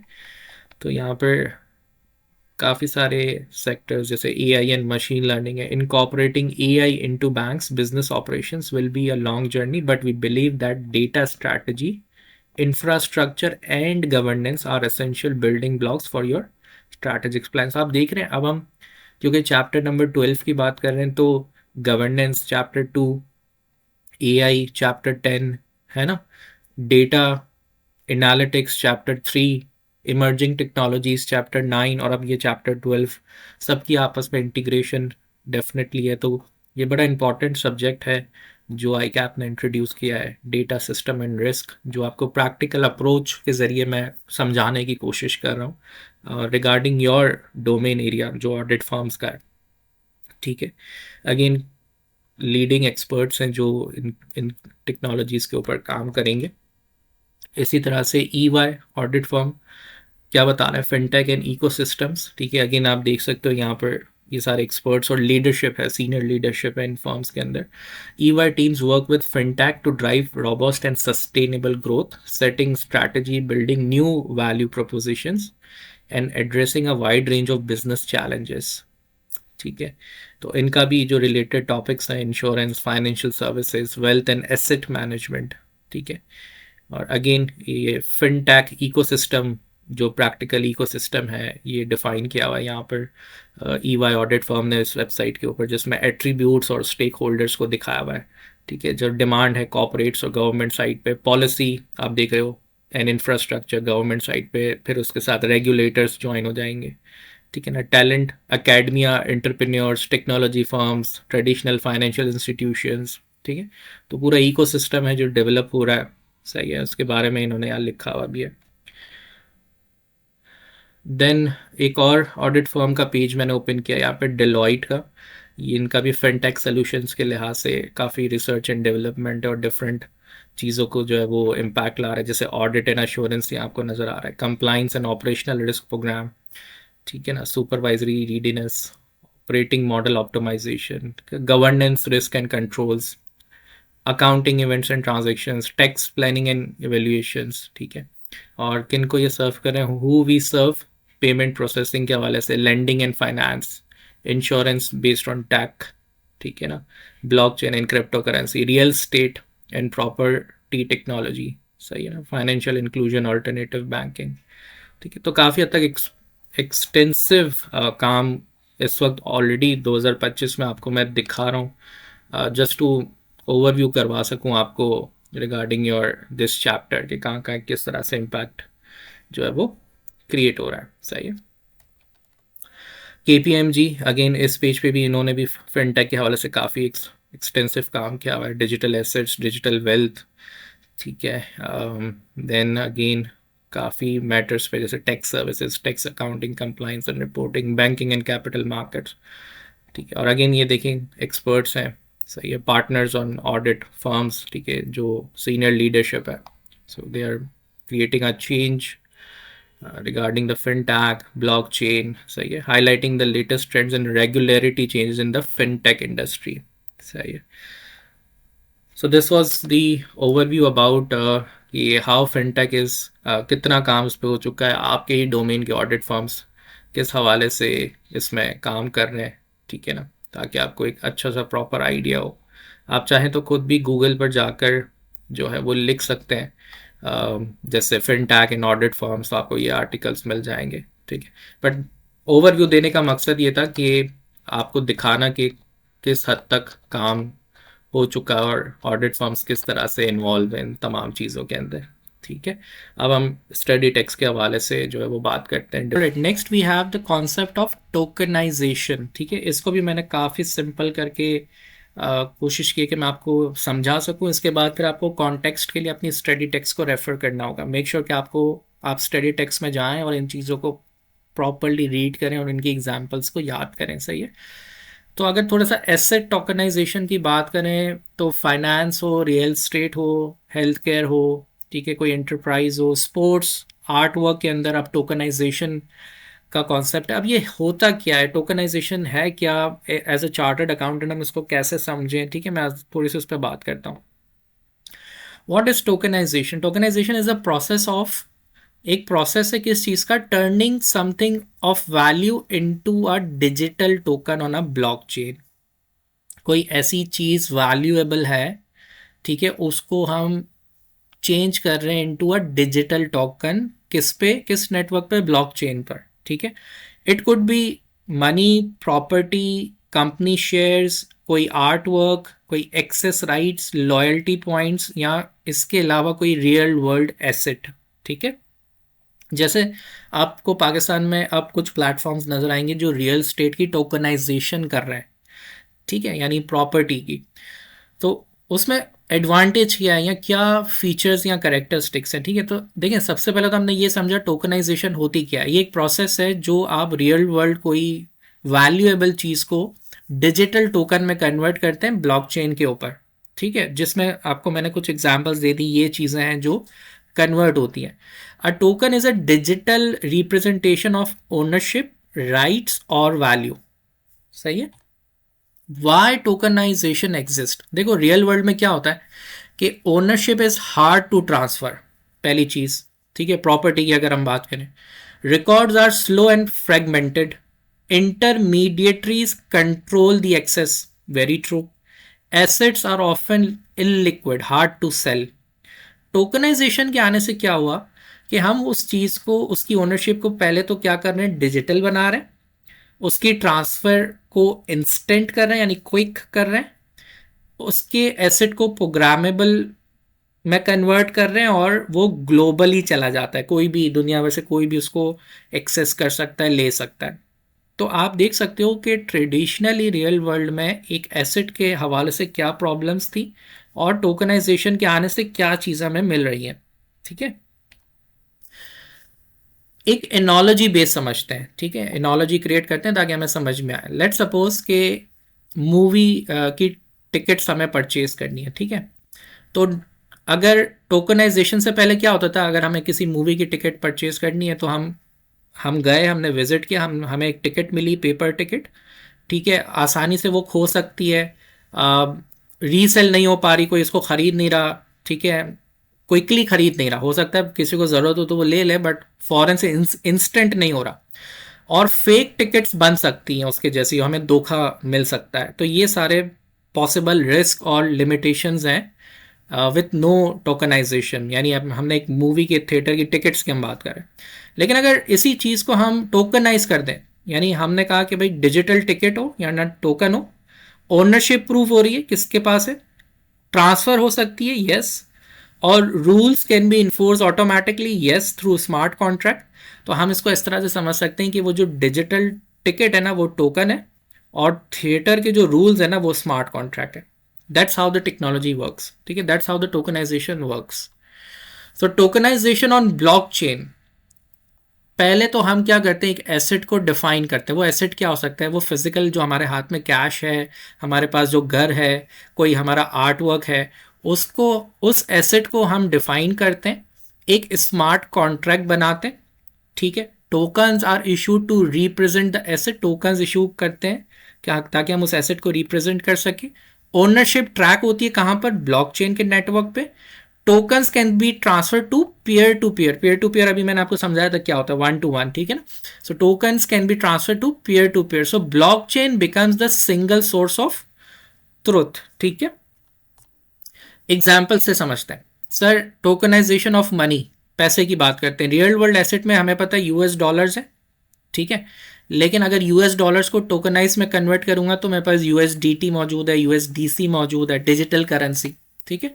How it works, dollar one in reserve, उसको मैंने convert कर दिया one digital token. Token can be send globally in seconds, ठीक है, always redeemable for $1। तो result क्या हुआ, डिजिटल कैश, बॉर्डरलेस, ठीक है, प्रोग्रामेबल, ठीक है, ब्लॉकचेन के नेटवर्क पे। So this is the most modern form of tokenization. सही है। इसके अलावा tokenization of real estate, for example traditional real estate क्या है, एक्सपेंसिव है, hard to divide, slow to sell. आपको पता है प्रॉपर्टी के मामलात में यही होता है, महंगा है, करोड़ों रुपए का है, डिवाइड करना बहुत मुश्किल है, इसके टुकड़े करना मुश्किल है, और बहुत स्लोली सेल होगा, बहुत सारे मैनुअल प्रोसीजर से गुजरेगा, फॉर्मेलिटीज से गुजरेगा, ठीक है। लेकिन अगर मैं रियल स्टेट को टोकनाइज्ड करूं तो क्या होगा, property is split into many tokens, each token is equals to fractional ownership. For example एक बिल्डिंग है $1 मिलियन की, तो 1 मिलियन टोकन्स क्रिएट हो गए, तो एक टोकन कितने का हो गया, $1 का, है ना। अब इससे होगा क्या, now any one can invest with $10, यानी $10 की भी मुझे प्रॉपर्टी लेनी तो मैं ले सकता हूं through tokenization digitally. Tokens can be traded easily globally, सही है। Rent income can be distributed automatically through smart contract, सही है। तो इसलिए टोकनाइजेशन का कॉन्सेप्ट है ऑन द ब्लॉकचेन। तो आई होप आपको एग्जाम्पल से समझ में आ रहा होगा, इसीलिए मैंने एक रियल स्टेट की एग्जाम्पल दी कि how it impacts and modernise the way of financial transactions, ठीक है। तो टोकनाइजेशन एक पार्ट है उसका। नाउ एक और टॉपिक है आपके पास कि हम सिनर्जी कैसे क्रिएट कर सकते हैं regarding the blockchain and fintech, ठीक है। तो दोनों को मिलाने से हम कहते हैं, हम हमारे पास एक कॉन्सेप्ट आता है डिसेंट्रलाइज फाइनेंस का, क्योंकि ब्लॉकचेन एक डिसेंट्रलाइज प्लेटफॉर्म पर है और फाइनेंस इट्स फाइनेंस, और डेफी का जो टर्म है वो यूज होता है डिसेंट्रलाइज फाइनेंस। ये है क्या, decentralize finance, DeFi is a way to use financial services like saving, lending, borrowing, trading and earning interest without banks or middlemen। सबसे पहली चीज, ठीक है। Instead of banks, brokers या payment companies, DeFi uses blockchain, smart contract and cryptocurrencies। So in DeFi, code replaces the bank। Bank खत्म हो जाता है, intermediaries खत्म हो जाते हैं, अब क्या आ गया, कोड आ गया। So we can say that decentralized finance is a financial system where software replaces banks, rules are enforced by the code, and anyone can access financial services directly using the internet, sir। ठीक है। So this is one of the most easiest explanation of decentralize finance. I hope आपको समझ में आ रहा होगा। And once you understand this, do go to your study text, वहाँ से भी डेफिनेशन जो ICAP ने लिखी है वो पढ़ें, उसकी एग्जाम्पल्स को याद करें ताकि आप आंसर को रिलेट कर सकें और लिख भी सकें अच्छे से। ट्रेडिशनल फाइनेंस वर्सेस डेफी, कोई कंपैरिजन कर लेते हैं। देखो ट्रेडिशनल फाइनेंस में बैंक कंट्रोल करता है आपके पैसे को, लेकिन डिसेंट्रलाइज फाइनेंस में आप कंट्रोल करते हो अपने पैसे को। यहाँ पर परमिशन चाहिए, KYC अप्रूवल्स, यहाँ पर डिसेंट्रलाइज फाइनेंस में open to anyone with the internet connection. Traditional finance में ऑफिस आवर्स हैं, यहाँ पर 24/7 है। Slow and expensive transfer, fast and often cheaper. Trust the institution, trust the code. ठीक है, तो आपको यहाँ पर डिफरेंशिएट पता चल गया traditional finance versus decentralize finance. सही है। हाउ डेफी एक्चुअली वर्क्स, अब हम एक फॉर्मल प्रोसीजर से समझते हैं कि डिसेंट्रलाइज फाइनेंस कैसे काम करता है। सबसे पहले blockchain, a public ledger that records everything transparently, everyone can verify transaction. फिर स्मार्ट कॉन्ट्रैक्ट्स बनते हैं, programs that automatically run, follow the rules, cannot be changed once deployed। ठीक है। Example, if allies deposit money, give her interest every block, no human decides, no manager approves, the code just executes। Third, wallets, instead of a bank account you use a crypto wallet। Example, MetaMask is a wallet। ठीक है। तो जहां पर आप क्या store करते हो, you hold the private keys, you own the funds. जैसे एग्जांपल अगर मैं दूं वॉलेट की, तो वॉलेट आपके पास होता है ना, एक फिजिकल वॉलेट होता है जिसमें आप अपने डेबिट कार्ड्स, अपना CNIC, अपनी जो हार्ड कैश होता है वो आप रखते हो, है ना। इस तरह से एक डिजिटल वॉलेट, एक क्रिप्टो वॉलेट है। जैसे MetaMask एक प्लेटफॉर्म है, आप MetaMask की वेबसाइट ओपन करके भी देख सकते हो, तो आपको आइडिया हो जाएगा वहां पे आप क्या स्टोर करते हो। आपकी प्राइवेट कीज, आपके जो फंड्स हैं उनकी डिटेल्स, ठीक है। Now what can you do with DeFi, for example कहाँ कहाँ यूज केस बनता है, लेंडिंग एंड बोरोइंग में। ट्रेडिशनल में क्या होता था, you go to bank, apply, wait, maybe get approved और यू रिजेक्टेड, ठीक है। डेफी में you deposit crypto into a lending protocol and then interest earn immediately, ठीक है। इसी तरह से एग्जांपल है कि you deposit 1000 in stable coins, other borrow it, you earn interest automatically, ठीक है। Popular DeFi platforms is Aave and Compound. अभी सुनने में ये भी आ रहा है कि 2026 में गवर्नमेंट रेगुलेटरी बॉडीज के साथ फ्रेमवर्क बनाएंगी और Pakistan more probably more very soon will launching their own stable coin on crypto and I mean on the blockchain network, ठीक है। तो अगेन एक चेंज हम देखेंगे आने वाले कुछ सालों के अंदर, कुछ महीनों के अंदर। ट्रेडिंग कैसे हो सकती है डिसेंट्रलाइज एक्सचेंज पे, instead of a centralize exchange like Binance, DeFi uses DEX, ठीक है, जिसपे क्या होता है, यू स्वैप इथीरियम और different currencies to USDC. No company hold your funds, there are no intermediaries again. Trade happens between wallet to wallet, peer to peer, और popular DEX है Uniswap, ठीक है। सो इसकी एनोलॉजी हम ऐसे समझ सकते हैं कि डेफी की के जस्ट लाइक अ वेंडिंग मशीन, ठीक है। ट्रेडिशनल फाइनेंस को हम ये समझते हैं कि जैसे एक रेस्टोरेंट है, हमने क्या किया, हम रेस्टोरेंट में गए, हमने एक ऑर्डर प्लेस किया, वेटर ने उसको लिया, ठीक है, वो किचन में जाता है, उसको प्रिपेयर करता है, मिस्टेक हो सकती है, कम ज़्यादा हो सकता है, रेस्टोरेंट रिफ्यूज़ भी कर सकता है अगर ओवर क्राउडेड है तो। बट अगर डिसेंट्रलाइज फाइनेंस की बात करें, एज अ वेंडिंग मशीन समझ लें उसको, कि आपने पैसे डाले, आपने एक बटन प्रेस किया, मशीन ऑटोमेटिकली आपको वो देगी जो आपने चूज़ किया है, कोई ओपिनियन नहीं है, कोई फेवरेटिज्म नहीं है, सबके लिए सेम रूल्स अप्लाई होते हैं, तो इसको हम कहते हैं as a smart contract. MCQs को डिस्कस कर लेते हैं one by one, scenario based MCQs हैं, सो मेक श्योर कि आपके पास पेन या पेपर हो और आप इसको मेरे साथ साथ अटेम्प्ट करेंगे वीडियो को देखते हुए। सो मैं सिर्फ एक्सप्लेन करूंगा, ऑप्शंस दिखाऊंगा and show you the answer, so make sure कि आप इसको सही से अटेम्प्ट कर रहे हो और आई होप कि करेक्ट हो रहे हो आपके, ठीक है, समझ में आ रहे हो। So a bank wants to ensure that once the transaction is recorded, it cannot be altered without detection. Which blockchain feature directly addresses this requirement? तो एक बैंक की रिक्वायरमेंट ये है कि वो इंश्योर करना चाहते हैं कि जब एक ट्रांजेक्शन रिकॉर्ड हो जाए तो वो ऑल्टर्ड ना हो सके विदाउट डिटेक्शन, ठीक है। तो कौन सा ऐसा फीचर है ब्लॉकचेन का जो डायरेक्टली इस रिक्वायरमेंट को एड्रेस करता है? It could be decentralization, transparency, immutability and tokenization. So very easy. It's option C, immutability, जिसको हमने डिस्कस किया है कि immutability ensures that once the data is recorded on the blockchain, it cannot be changed without altering all subsequent blocks, making fraud or tampering evident. ठीक है जी। Next MCQ, a blockchain network selects validators based on the number of coins they hold and stake in the system. Which consensus mechanism is being used? ये हमने discuss किया है कि कौन सा है, वेरी इजी है ना, प्रूफ ऑफ स्टेक, ऐसा ही है, बिल्कुल sir. Next, a group of banks jointly controls a blockchain for interbank settlements while restricting public access. Which type of blockchain is this? Public, private, consortium या hybrid? So again very easy. Option C, consortium blockchains. Consortium blockchain are controlled by a group of organizations commonly used in banking, RC or CORDA. ठीक है।